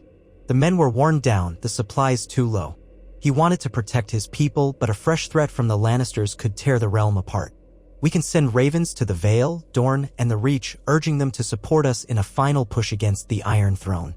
If we present proof of the undead threat, remains of whites, or the testimony of thousands who saw them, perhaps more houses will flock to our banner, seeing that we are the realm's best hope of survival. Daenerys raised her gaze from the map to meet Robb's eyes. Then we ride south. We make them see reason. With dragons and the north behind us, we can press the Lannisters to surrender. If they do not, we bring them to heel. Afterward, we unify the 7 kingdoms for the war that truly matters. So the plan was set in broad strokes. The next days were spent organizing. A volunteer force comprised of watchmen, free folk, and a handful of Unsullied would remain at Castle Black to defend the wall. They would fortify it as best they could and keep vigilant watch for any sign of the dead. Meanwhile, Robb, Daenerys, and the bulk of their combined armies would begin the march south, taking with them the battered but still fearsome dragons, the northern cavalry, and the Unsullied who had survived. There, they would turn their attention to King's Landing. Winterfell might become the rallying point for lords loyal to the cause, a place to gather strength. Or, if the timing demanded, they might press on to the capital itself. The mood was a complicated mixture of relief at having survived the confrontation with the dead and apprehension, for the war in the south was a different beast entirely. Where the undead waged war with unnatural relentlessness, the Lannisters fought with cunning and cruelty, and they held the seat of power in King's Landing. Robb and Daenerys understood that if Cersei Lannister remained on the Iron Throne, she would not bow easily. They also knew Euron Greyjoy's fleet still menaced the seas. But if they could topple Cersei and quell Euron's ambitions, perhaps they could rally the entire realm's armies against the threat in the north once the Night King rose again. Before departing, Daenerys and Robb stood atop the wall, gazing out over the endless expanse of ice and snow. The climb up had been harrowing. A series of rickety elevators and ladders hammered into the sheer ice, but the vista from the top was beyond imagining. The wind howled, cutting through their furs. Ice crystals clung to their eyelashes. Below them, Castle Black looked small, the courtyard a mere speck. Beyond stretched the wilderness, white and silent. Somewhere out there lay the remnants of the dead horde they had fought. Daenerys broke the silence. I never thought I'd see such a land. It's beautiful in its own harsh way. Robb nodded, keeping a hand on the ice parapet. This is what the Starks have sworn to protect for generations. I never imagined I'd live to see an actual invasion from beyond the wall. She studied his profile, the copper-brown hair, the set of his jaw. You have more courage than you know. Any other king might have yielded the north to me or tried to fight me. Instead, you married me, and together we faced an army of the dead. He turned to her. I did what I believed was right. For the north, for the realm, and for us. I don't regret it. She reached out and clasped his hand in hers, their gloves muffling the warmth but not the intent. Nor do I. We've achieved something unprecedented. Fire and ice, standing as one. They looked out over the horizon again, each lost in thoughts of what lay ahead. The howling wind seemed to speak of the future. Uncertain, fraught with peril, but also shimmering with the faint hope that they might bring lasting peace to a war-torn realm. The next morning, The gates in the wall creaked open for the allied host to pass southward. Horns from the ramparts rang out in a long, mournful note. Those who stayed behind watched the columns of men, horses, and dragons disappear down the winding road. Talit silently prayed they would return victorious, for if they did not, the realm was lost. Brain the Ironboar clasped hands with Robb in farewell, promising that if the Night King tried anything, they would send a raven and hold as long as possible. Robb and Daenerys both vowed to return before the final confrontation with the undead. Then they were gone, a procession trailing behind the banners of the wolf and dragon. The journey back to Winterfell was bittersweet. The memory of the men left behind, the fresh scars of the recent battle, weighed heavily. Yet there was relief in seeing more familiar land, frostbitten forests, half-frozen rivers. As they approached the old castle, ravens were dispatched to the major houses of Westeros, summoning them to a council of unity. Catelyn Stark and Sansa welcomed them at the gates, eyes widening at the battered and reduced numbers. But they also embraced Robb and Daenerys with tears of gratitude. The realm had teetered on the brink of the unimaginable. For now, at least, it had survived. Over the following weeks, the battered host began to recover. Blacksmiths in Winterfell worked around the clock. Maesters tended the wounded. Word spread of the victory against the dead, and though many lords were skeptical, surely the stories must be exaggerated, they said enough were impressed by the rumors of dragons and White Walkers to consider joining the coalition. Little by little, ravens returned with messages of support or cautious neutrality. The Vale, under Lady Erin's regency, hesitated. Dorne wrote that it would send an envoy to negotiate. The Reach under House Tyrell had fractured after Mace Tyrell's demise, so it was uncertain who truly ruled there. But a letter from Olenna Tyrell, the Queen of Thorns, arrived promising the Tyrell bannermen would treat with the new monarchy if it meant ending Lannister influence. Daenerys oversaw these negotiations with care, aided by Missandei's diplomatic tact. Meanwhile, Robb consulted with the Northern Lords. They had all lost men in the war. Some wanted retribution, some sought rest. But the cause remained. They must secure the realm if they were to keep the living safe from the dead. Holding court in the Great Hall of Winterfell, Robb and Daenerys received messengers daily, forging alliances that had once seemed impossible. Even the Iron Islands, long a thorn in the north side, were forced to reconsider their allegiance. Yara Greyjoy, freed from her uncle Euron's captivity in a bold raid by her loyalists, sent cautious signals that she might align with the new monarchy if it meant dethroning Euron and guaranteeing the Iron Islands some measure of autonomy. The biggest question loomed: how to deal with King's Landing. Cersei Lannister remained on the Iron Throne, rumored to be forging new alliances with mercenary companies across the Narrow Sea. The Golden Company had been mentioned. Perhaps Euron's ships would deliver them to Westeros. If so, the Lannisters and their allies might field a formidable force. The uneasy lull in the war gave them precious time to fortify, perhaps even to plan an assault on the north while it was still recovering. Neither Daenerys nor Robb could allow that to happen. They debated whether to march on King's Landing in the dead of winter. Some lords argued that the city was unaccustomed. Met to cold, that if they blockaded the roads, hunger would force a surrender. Others pointed out that attacking a city the size of King's Landing would lead to a protracted siege, a messy affair. Daenerys wanted to avoid mass civilian casualties. Her entire campaign had been built on a promise of liberation. And so a third approach arose: use the dragons to demonstrate overwhelming might, then demand Cersei's surrender. If she refused, they would burn the Lannister fleet and breach the walls at a single point, limiting the devastation. But it was all easier said than done. The city had Scorpion's massive crossbows designed to pierce dragon scales. If Qyburn and his machinations had grown more cunning, the dragons might be at serious risk. Meanwhile, word spread among the small folk that a new power rose in the north, a power that had slain an army of the dead. Some wagons of refugees, fleeing Lannister taxes or war, arrived at Winterfell, hoping for protection under the king in the north and his Targaryen queen. Daenerys took pains to ensure they were housed and fed, though resources were stretched. Sansa managed the household stores skillfully, ensuring no one starved. These gestures won hearts and minds. Gradually, the legend of a Stark Targaryen monarchy that fought for the living took hold in the whispers of travelers and merchants, spreading across the land. Finally, when the roads were deemed passable despite the lingering snowdrifts, Robb and Daenerys prepared to march south. They would take a combined force of Northmen, Riverlanders, Unsullied, and what few Dothraki remained from Essos. The dragons, now 3 in full fighting shape, Drogon, Rhaegal, and Viserion, would accompany them. Winterfell would be left in the capable hands of Catelyn and Sansa, aided by trusted advisors. The aim was a swift campaign that forced Cersei into submission without draining the realm further. And if the Night King returned in their absence, the Watchers on the Wall would alert them by Raven, giving them time to return north. On the morning of departure, the courtyard bustled with the clang of armor and the stamp of horses. Soldiers lined up in neat ranks, fresh banners snapping in the cold wind. Daenerys stood near Drogon, wearing a gray cloak trimmed with white fur, the colors of House Stark woven into her Targaryen attire. She was no longer just the mother of dragons or the breaker of chains. She stood now as queen in the north as well, bound by marriage and shared conflict. Robb approached, similarly arrayed in a black surcoat bearing both the Stark dire wolf and the Targaryen dragon. He carried Heart of the North at his hip. Sansa offered a soft smile, though tears shimmered in her eyes. "Come back safe, both of you. We've seen too much war already." Robb embraced his sister. "We will. And watch over Mother while I'm gone." Daenerys placed a gentle hand on Sansa's arm. "Your wisdom will guide Winterfell well. I know it."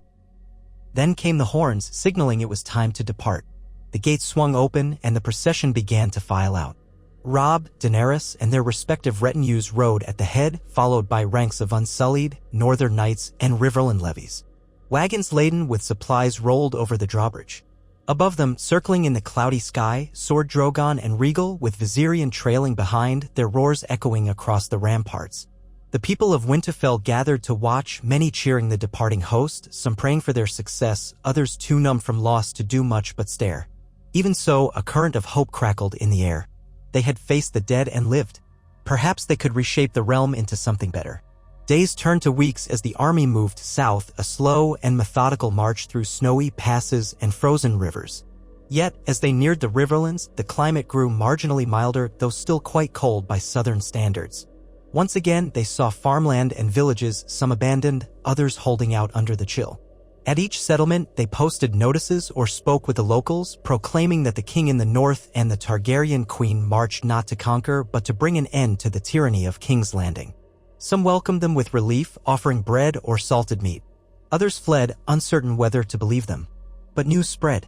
The combined banners, the looming silhouettes of dragons overhead, these were not easily ignored. In time, they reached the Trident, a place of past battles and heartbreak. Robb remembered crossing these waters years ago in his first rebellion against the Iron Throne. Now, he stood upon the banks with Daenerys, recalling how his father had once fought here in Robert's rebellion. War seemed to haunt these lands like an unquiet spirit. Yet the presence of dragons overhead was a new dimension, uniting old stories with the present in a swirl of legendary significance. Across the water, they saw small encampments of Lannister banners, though these forces quickly withdrew upon sighting the approaching host, perhaps to warn their leaders in the capital. Again, ravens were sent ahead. They carried a formal demand that Cersei Lannister step down from the Iron Throne and surrender the city to Daenerys Targaryen and Robb Stark in recognition of their newly formed monarchy. In return, the people of King's Landing would be spared. Further, the letters detailed the threat of the White Walkers, urging unity if Westeros were to survive the coming storm. Whether Cersei would respond diplomatically was anyone's guess. Word came back, carried by a trembling messenger who had apparently encountered Lannister outriders on the road. Cersei's reply was scrawled in cold phrases: "The Iron Throne is not forfeit. If the so-called king in the north and the so-called dragon queen approach the gates, they will find only death. The entire city stands ready," she claimed, with scorpions positioned upon the walls and wildfire stored beneath the streets if need be. Surrender was not an option. Daenerys read the letter in their tent by candlelight, her jaw clenching. Robb stood behind her, reading over her shoulder. "She threatens to burn her own city if we attack," Daenerys said quietly. "This is madness." "She'll do anything to keep power," Robb replied, "even if it means killing thousands of innocents." Daenerys folded the parchment, anger simmering beneath her calm facade. "Then we must be more cunning than her. We can't simply unleash dragons on the city and risk igniting her wildfire caches. Tens of thousands of lives would be lost." Robb placed a hand on her shoulder. "We'll find another way. Let's see if we can surround the city, starve out the defenders, or provoke a coup from within. There must be people in King's Landing who hate her enough to rise up if they believe we can protect them." So it was decided, a siege of sorts, but with caution. No full-scale assault that might give Cersei an excuse to detonate wildfire. They would blockade roads, cut off supply lines, and hope that supporters within the city would undermine her from the inside. The approach was slow, giving time for lords from the Reach, the Stormlands, and Dorne to decide where their loyalties lay. If they joined Daenerys and Robb, King's Landing might find itself entirely isolated. Then Cersei would have to capitulate or risk turning the capital into a tomb. In time, the allied army reached the rolling plains surrounding the capital. Scouting flights by Rhaegal and Viserion confirmed the city's walls bristled with scorpions. The Lannister lions were painted along the battlements, and no doubt archers waited with lit arrow nocks to target the dragons. Daenerys ordered her children to keep a safe distance for now, limiting their flights to intimidation runs. The allied host established camps outside the range of the city's defenses, forming a ring around most of the perimeter. The Rosby and Stokeworth roads were patrolled heavily. Small skirmishes flared as Lannister outriders tested their lines, but each time the Northmen and Unsullied stood firm, sometimes aided by a sudden burst of dragonfire from above. Fear spread among the defenders. Yet Cersei did not surrender. She stayed locked behind her walls, presumably with her vile manipulator, Qyburn, and an arsenal of wildfire. Weeks passed in a tense stalemate. The weather remained cold, though less severe than in the far north. Refugees tried to flee the city, but Cersei's guards often forced them back, unwilling to let potential traitors or human shields leave. Daenerys seethed at the cruelty, but she knew an all-out assault could prove catastrophic. She and Robb spent hours each day conferring with their commanders, discussing infiltration, sabotage, or possible negotiation. But no word came from the city except sporadic threats scrawled in short letters delivered by trembling messengers. Finally, after one more messenger arrived bearing new threats, Daenerys could bear it no longer. She resolved to fly over the city alone, high enough to avoid the scorpions. She planned to drop leaflets, parchments explaining that the Targaryen queen offered mercy if the city rose against Cersei. Robb argued it was dangerous, but Daenerys insisted that the risk had to be taken if they were to avoid a massacre. Armed with a satchel of leaflets, she mounted Drogon. Robb watched anxiously as they took to the sky. From the camp, soldiers and refugees alike gazed upward, hearts pounding at the sight of the colossal black dragon ascending into the pale sky. Over King's Landing, Daenerys circled. She saw the sprawl of rooftops, the Red Keep perched on its hill, the black shapes of scorpions on the walls below. Carefully, she unfastened the satchel, letting hundreds of leaflets flutter down like snow. The wind carried them across the city, some drifting into alleys, others landing on rooftops, a few swirling into the plazas. She prayed that enough people would read them and realize they had a choice, that there was a chance for peace if they removed Cersei. Archers fired a few arrows upward, but Drogon was too high, their aim powerless at that range. Daenerys circled once more, scanning the city. She saw no sign of mass panic or immediate revolt, only a city huddled under fear, longing for some form of salvation or an end to the siege. Sorrow pricked her heart. She did not want to become the Mad Queen some already whispered about in dark corners. She remembered her father's legacy. He had threatened to burn the city with wildfire. She would not do the same. With a final pass, she guided Drogon away, returning to the camp unscathed. In the days that followed, scattered rumors emerged of small riots inside the city.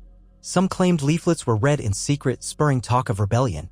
But Cersei's loyal guard, bolstered by the mysterious Mountain, Ser Gregor Clegane, and Qyburn's twisted experiments, kept the populace in check through brutal crackdowns. Corpses, it was said, hung from the gates as warnings. The city suffered. Food grew scarce, prices soared, and the cold nights wore down the spirit of the inhabitants. Still, the gates remained closed. At last, new allies began to arrive. A modest force from Dorne, led by Lady Melisande, rode into the allied camp, bearing the Martell sigil alongside a new banner for the union of Targaryen and Stark. Tyrell bannermen, under the wry guidance of Olenna's chosen generals, also approached. Even some smaller Stormlands lords trickled in, having lost faith in the Baratheon cause after Stannis' fall years ago. The ring around King's Landing tightened. Now, farmland for leagues around the city was controlled by Daenerys and Robb. The Lannisters' only hope might be a sea route, but the allied fleet, though small, watched from the coast, aided by Yara Greyjoy, who had seized control of enough ships to blockade the Blackwater Rush. To break the stalemate, Cersei finally made a bold move. One cold morning, outriders galloped into the allied camp, announcing that a Lannister force had emerged from the city gates and marched east, perhaps to lure the allied army away from the walls or to cut supply lines. Robb quickly mustered cavalry to intercept them. Daenerys took to the sky, sending Regal and Viserion as support. The confrontation took place on a broad plain dotted with leafless trees. The Lannister force was formidable, including heavily armored knights and siege engines. Yet once again dragons tipped the scales. Their charge was halted by a sudden barrage of dragon flame, forcing them to retreat in disarray. That skirmish was the final straw for many within King's Landing, or so it seemed.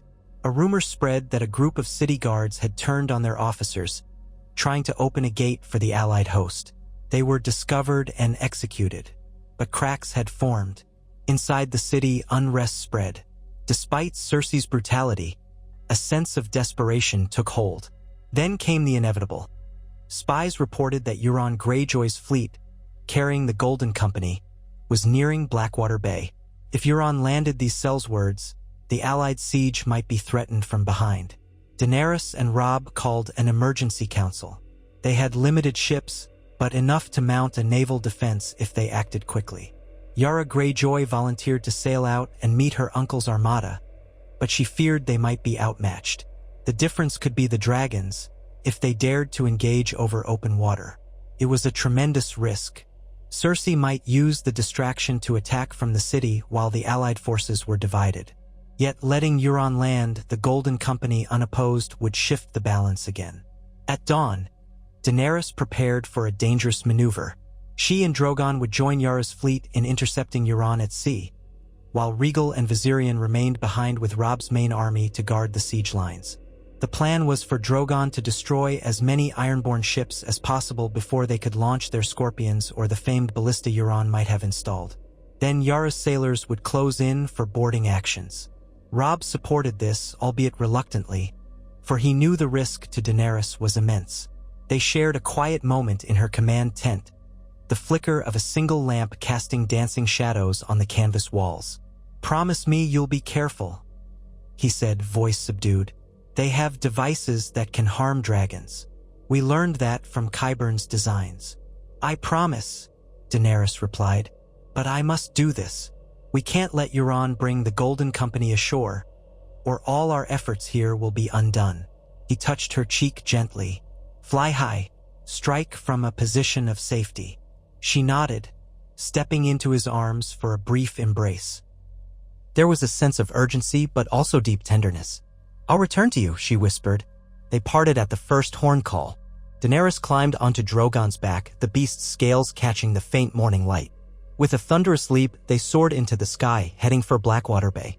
Yara's ships, recognizable by the Kraken sigil that had been altered to reflect her rebellion against Euron, set sail down the Blackwater Rush. On the horizon, the sea glimmered cold and gray, dotted with rocks and hidden reefs. Robb remained with Regal and Viserion, his jaw tight, a swirl of dread gnawing at his stomach.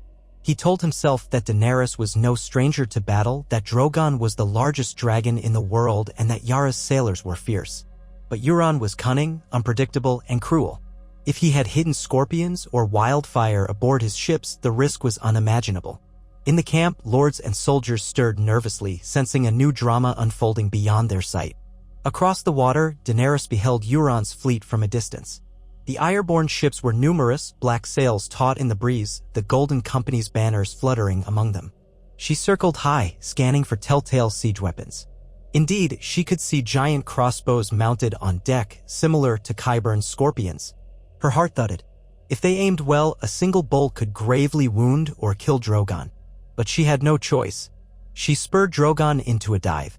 The sea wind whipped her hair as she unleashed the first wave of dragon flame upon a cluster of ships, igniting sails and splintering masts. Screams rose from below. Euron, on his flagship Silence, was rumored to be a maniacal figure. Daenerys glimpsed a tall man with a patch over one eye, cursing at his crew to turn the ballista around. She saw one scorpion pivot upward, aiming for Drogon. She swerved, commanding Drogon to bank sharply. A bolt whizzed past, so close she could feel the rush of air. Drogon roared in fury. With a savage beat of his wings, he closed in on the Silence, bathing it in flame. The deck erupted into an inferno. Crewmen leaped overboard, ablaze. Euron himself, if he survived, vanished into the smoke. Meanwhile, Yara's ships sailed in from the flanks, ramming Ironborn vessels and engaging in brutal boarding actions. The Golden Company soldiers on those ships struggled to form ranks on heaving decks, vulnerable to arrows and cutlasses. Flaming wreckage drifted between the battling fleets. Daenerys made another pass, blasting a line of enemy galleys, forcing them to scatter. One scorpion bolt grazed Drogon's flank, drawing a pained shriek. Daenerys's breath caught in her throat, but the dragon remained airborne, though the wound bled. Enraged, Drogon unleashed a concentrated torrent of flame on the offending vessel, shattering it in a storm of fire and splinters. Within an hour, the sea was a cauldron of chaos. Smoke billowed across the waves, burning rigging crackled, men shouted curses or prayers.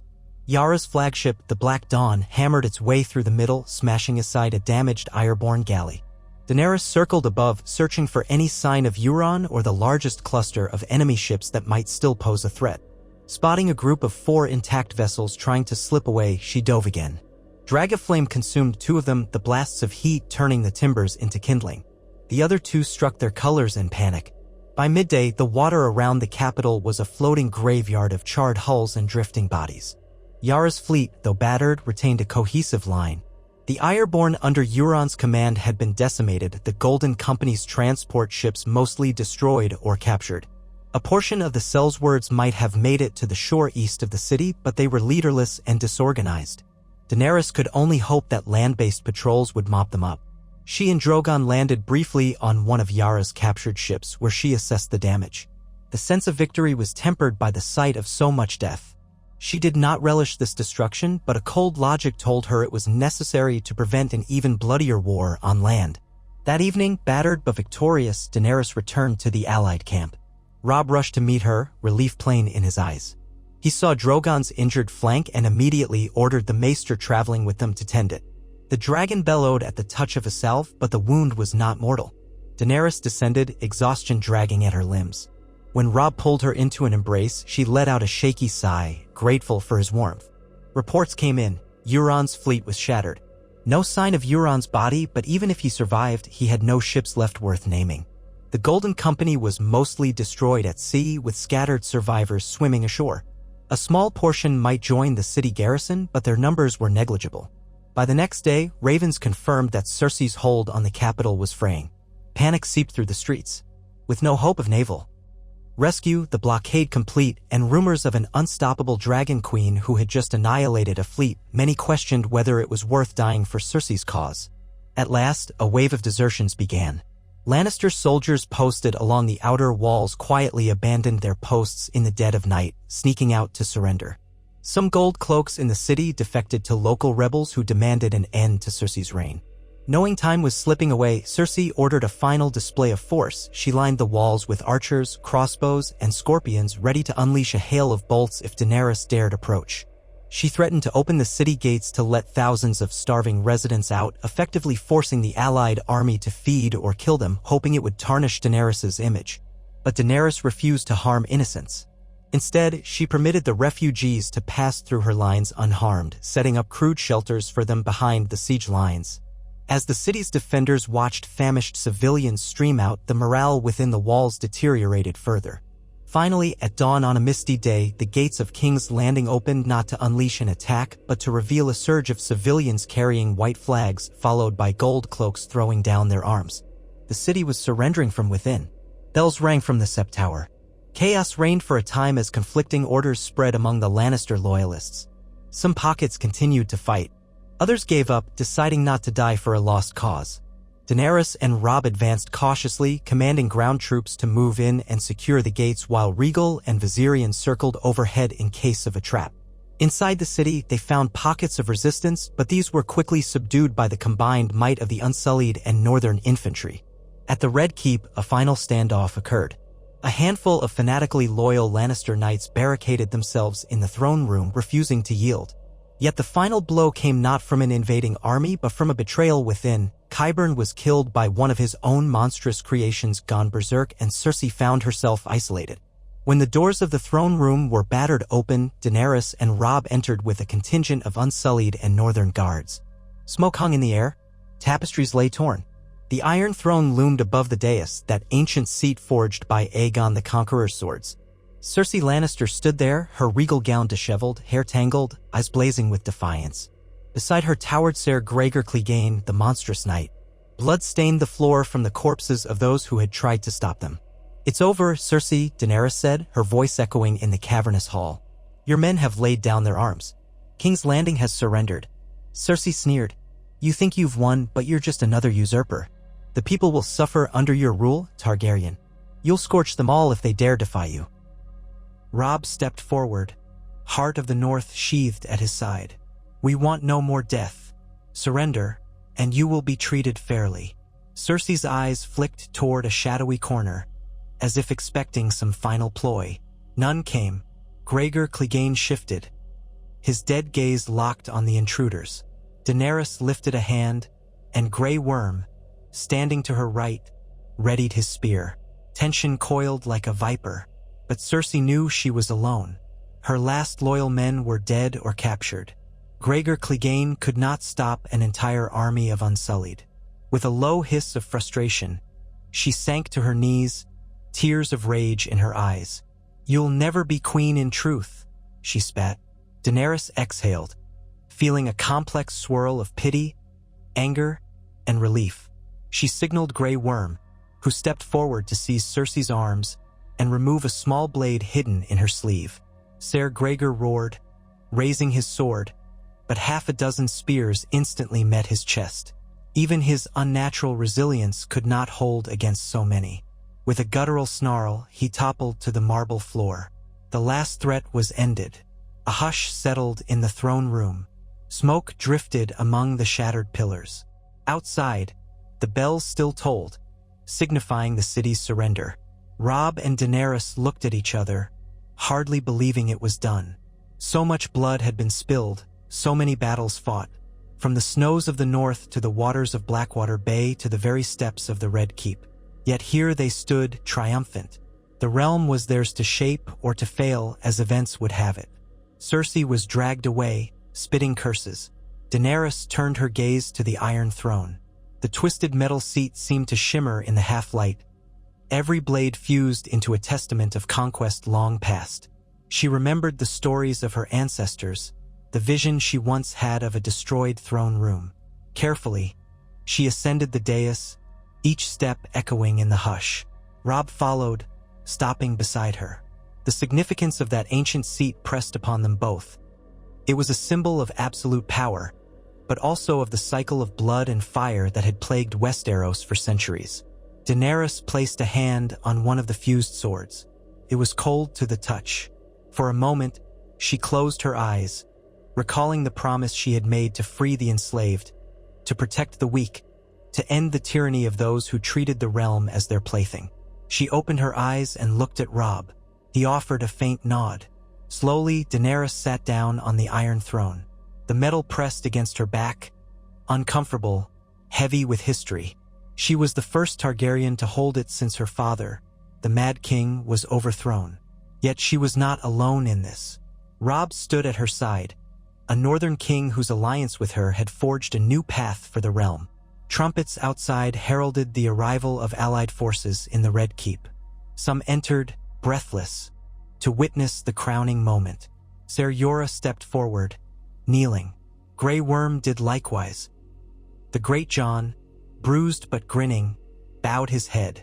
Lords from Dorne and the Stormlands, from the Reach and even a few from the Westerlands, followed suit.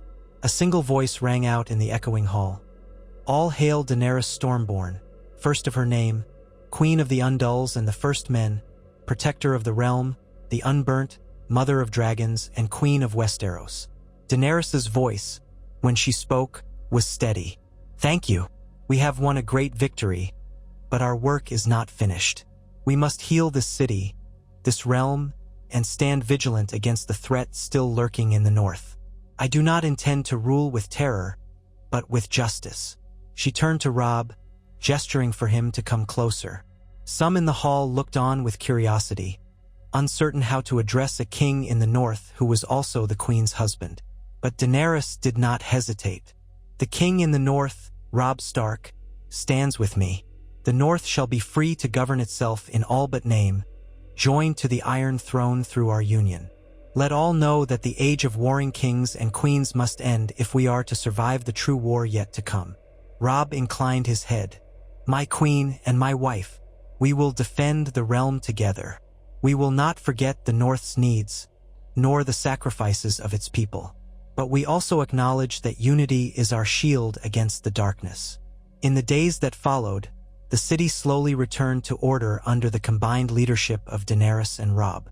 Lannister banners were stripped from the walls, replaced by the dire wolf and the three-headed dragon side by side. Food stores, hoarded by Cersei, were distributed to the starving populace. Scorpions were dismantled to reduce the risk to the dragons. Cersei was confined, awaiting a fair trial. Tyrion Lannister, freed from captivity by sympathetic guards near the city's end, emerged to lend his wit in reorganizing the capital and ensuring that the transition was as bloodless as possible. Though it was awkward for him to see his sister in chains, he supported a realm that might finally find peace. Eventually, a coronation was held in the Great September, or what remained of it after the damage from earlier conflicts. Daenerys was crowned Queen of the Seven Kingdoms, with Robb Stark standing beside her as King of the North. A wave of celebrations swept the city, though some were subdued, traumatized by years of war and the cold that still gripped the land. In Winterfell, word of the successful siege brought relief and cautious optimism. Sansa and Catelyn organized feasts, though resources were still carefully rationed. Across the realm, more lords bent the knee, hoping that this new monarchy would usher in an era of stability. Yet neither Daenerys nor Robb forgot the threat lingering beyond the wall. Ravens flew regularly to Castle Black, receiving updates from the Watchers there.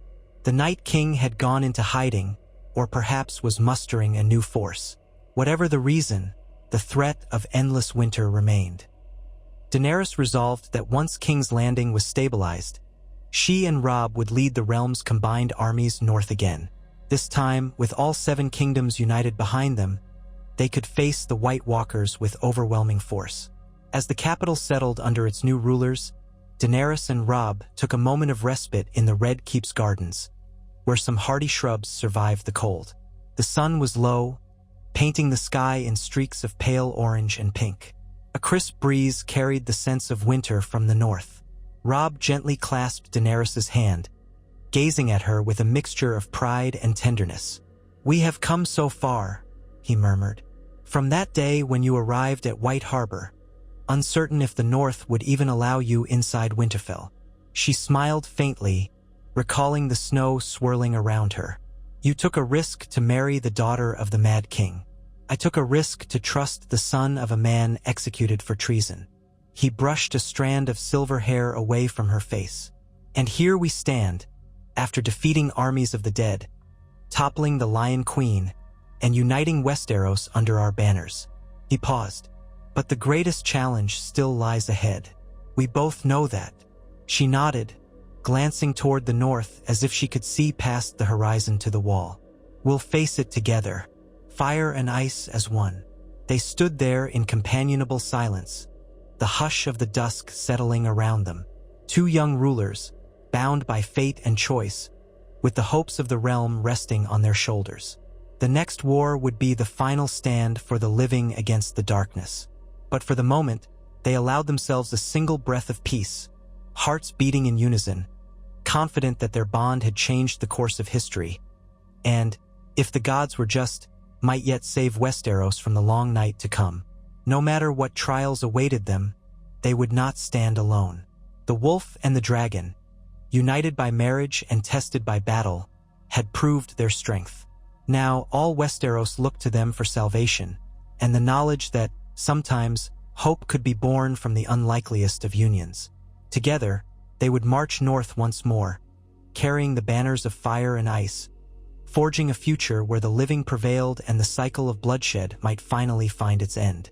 If that day came, it would stand as the culmination of every choice they had made, every sacrifice offered, and every vow honored, in the name of the realm and each other.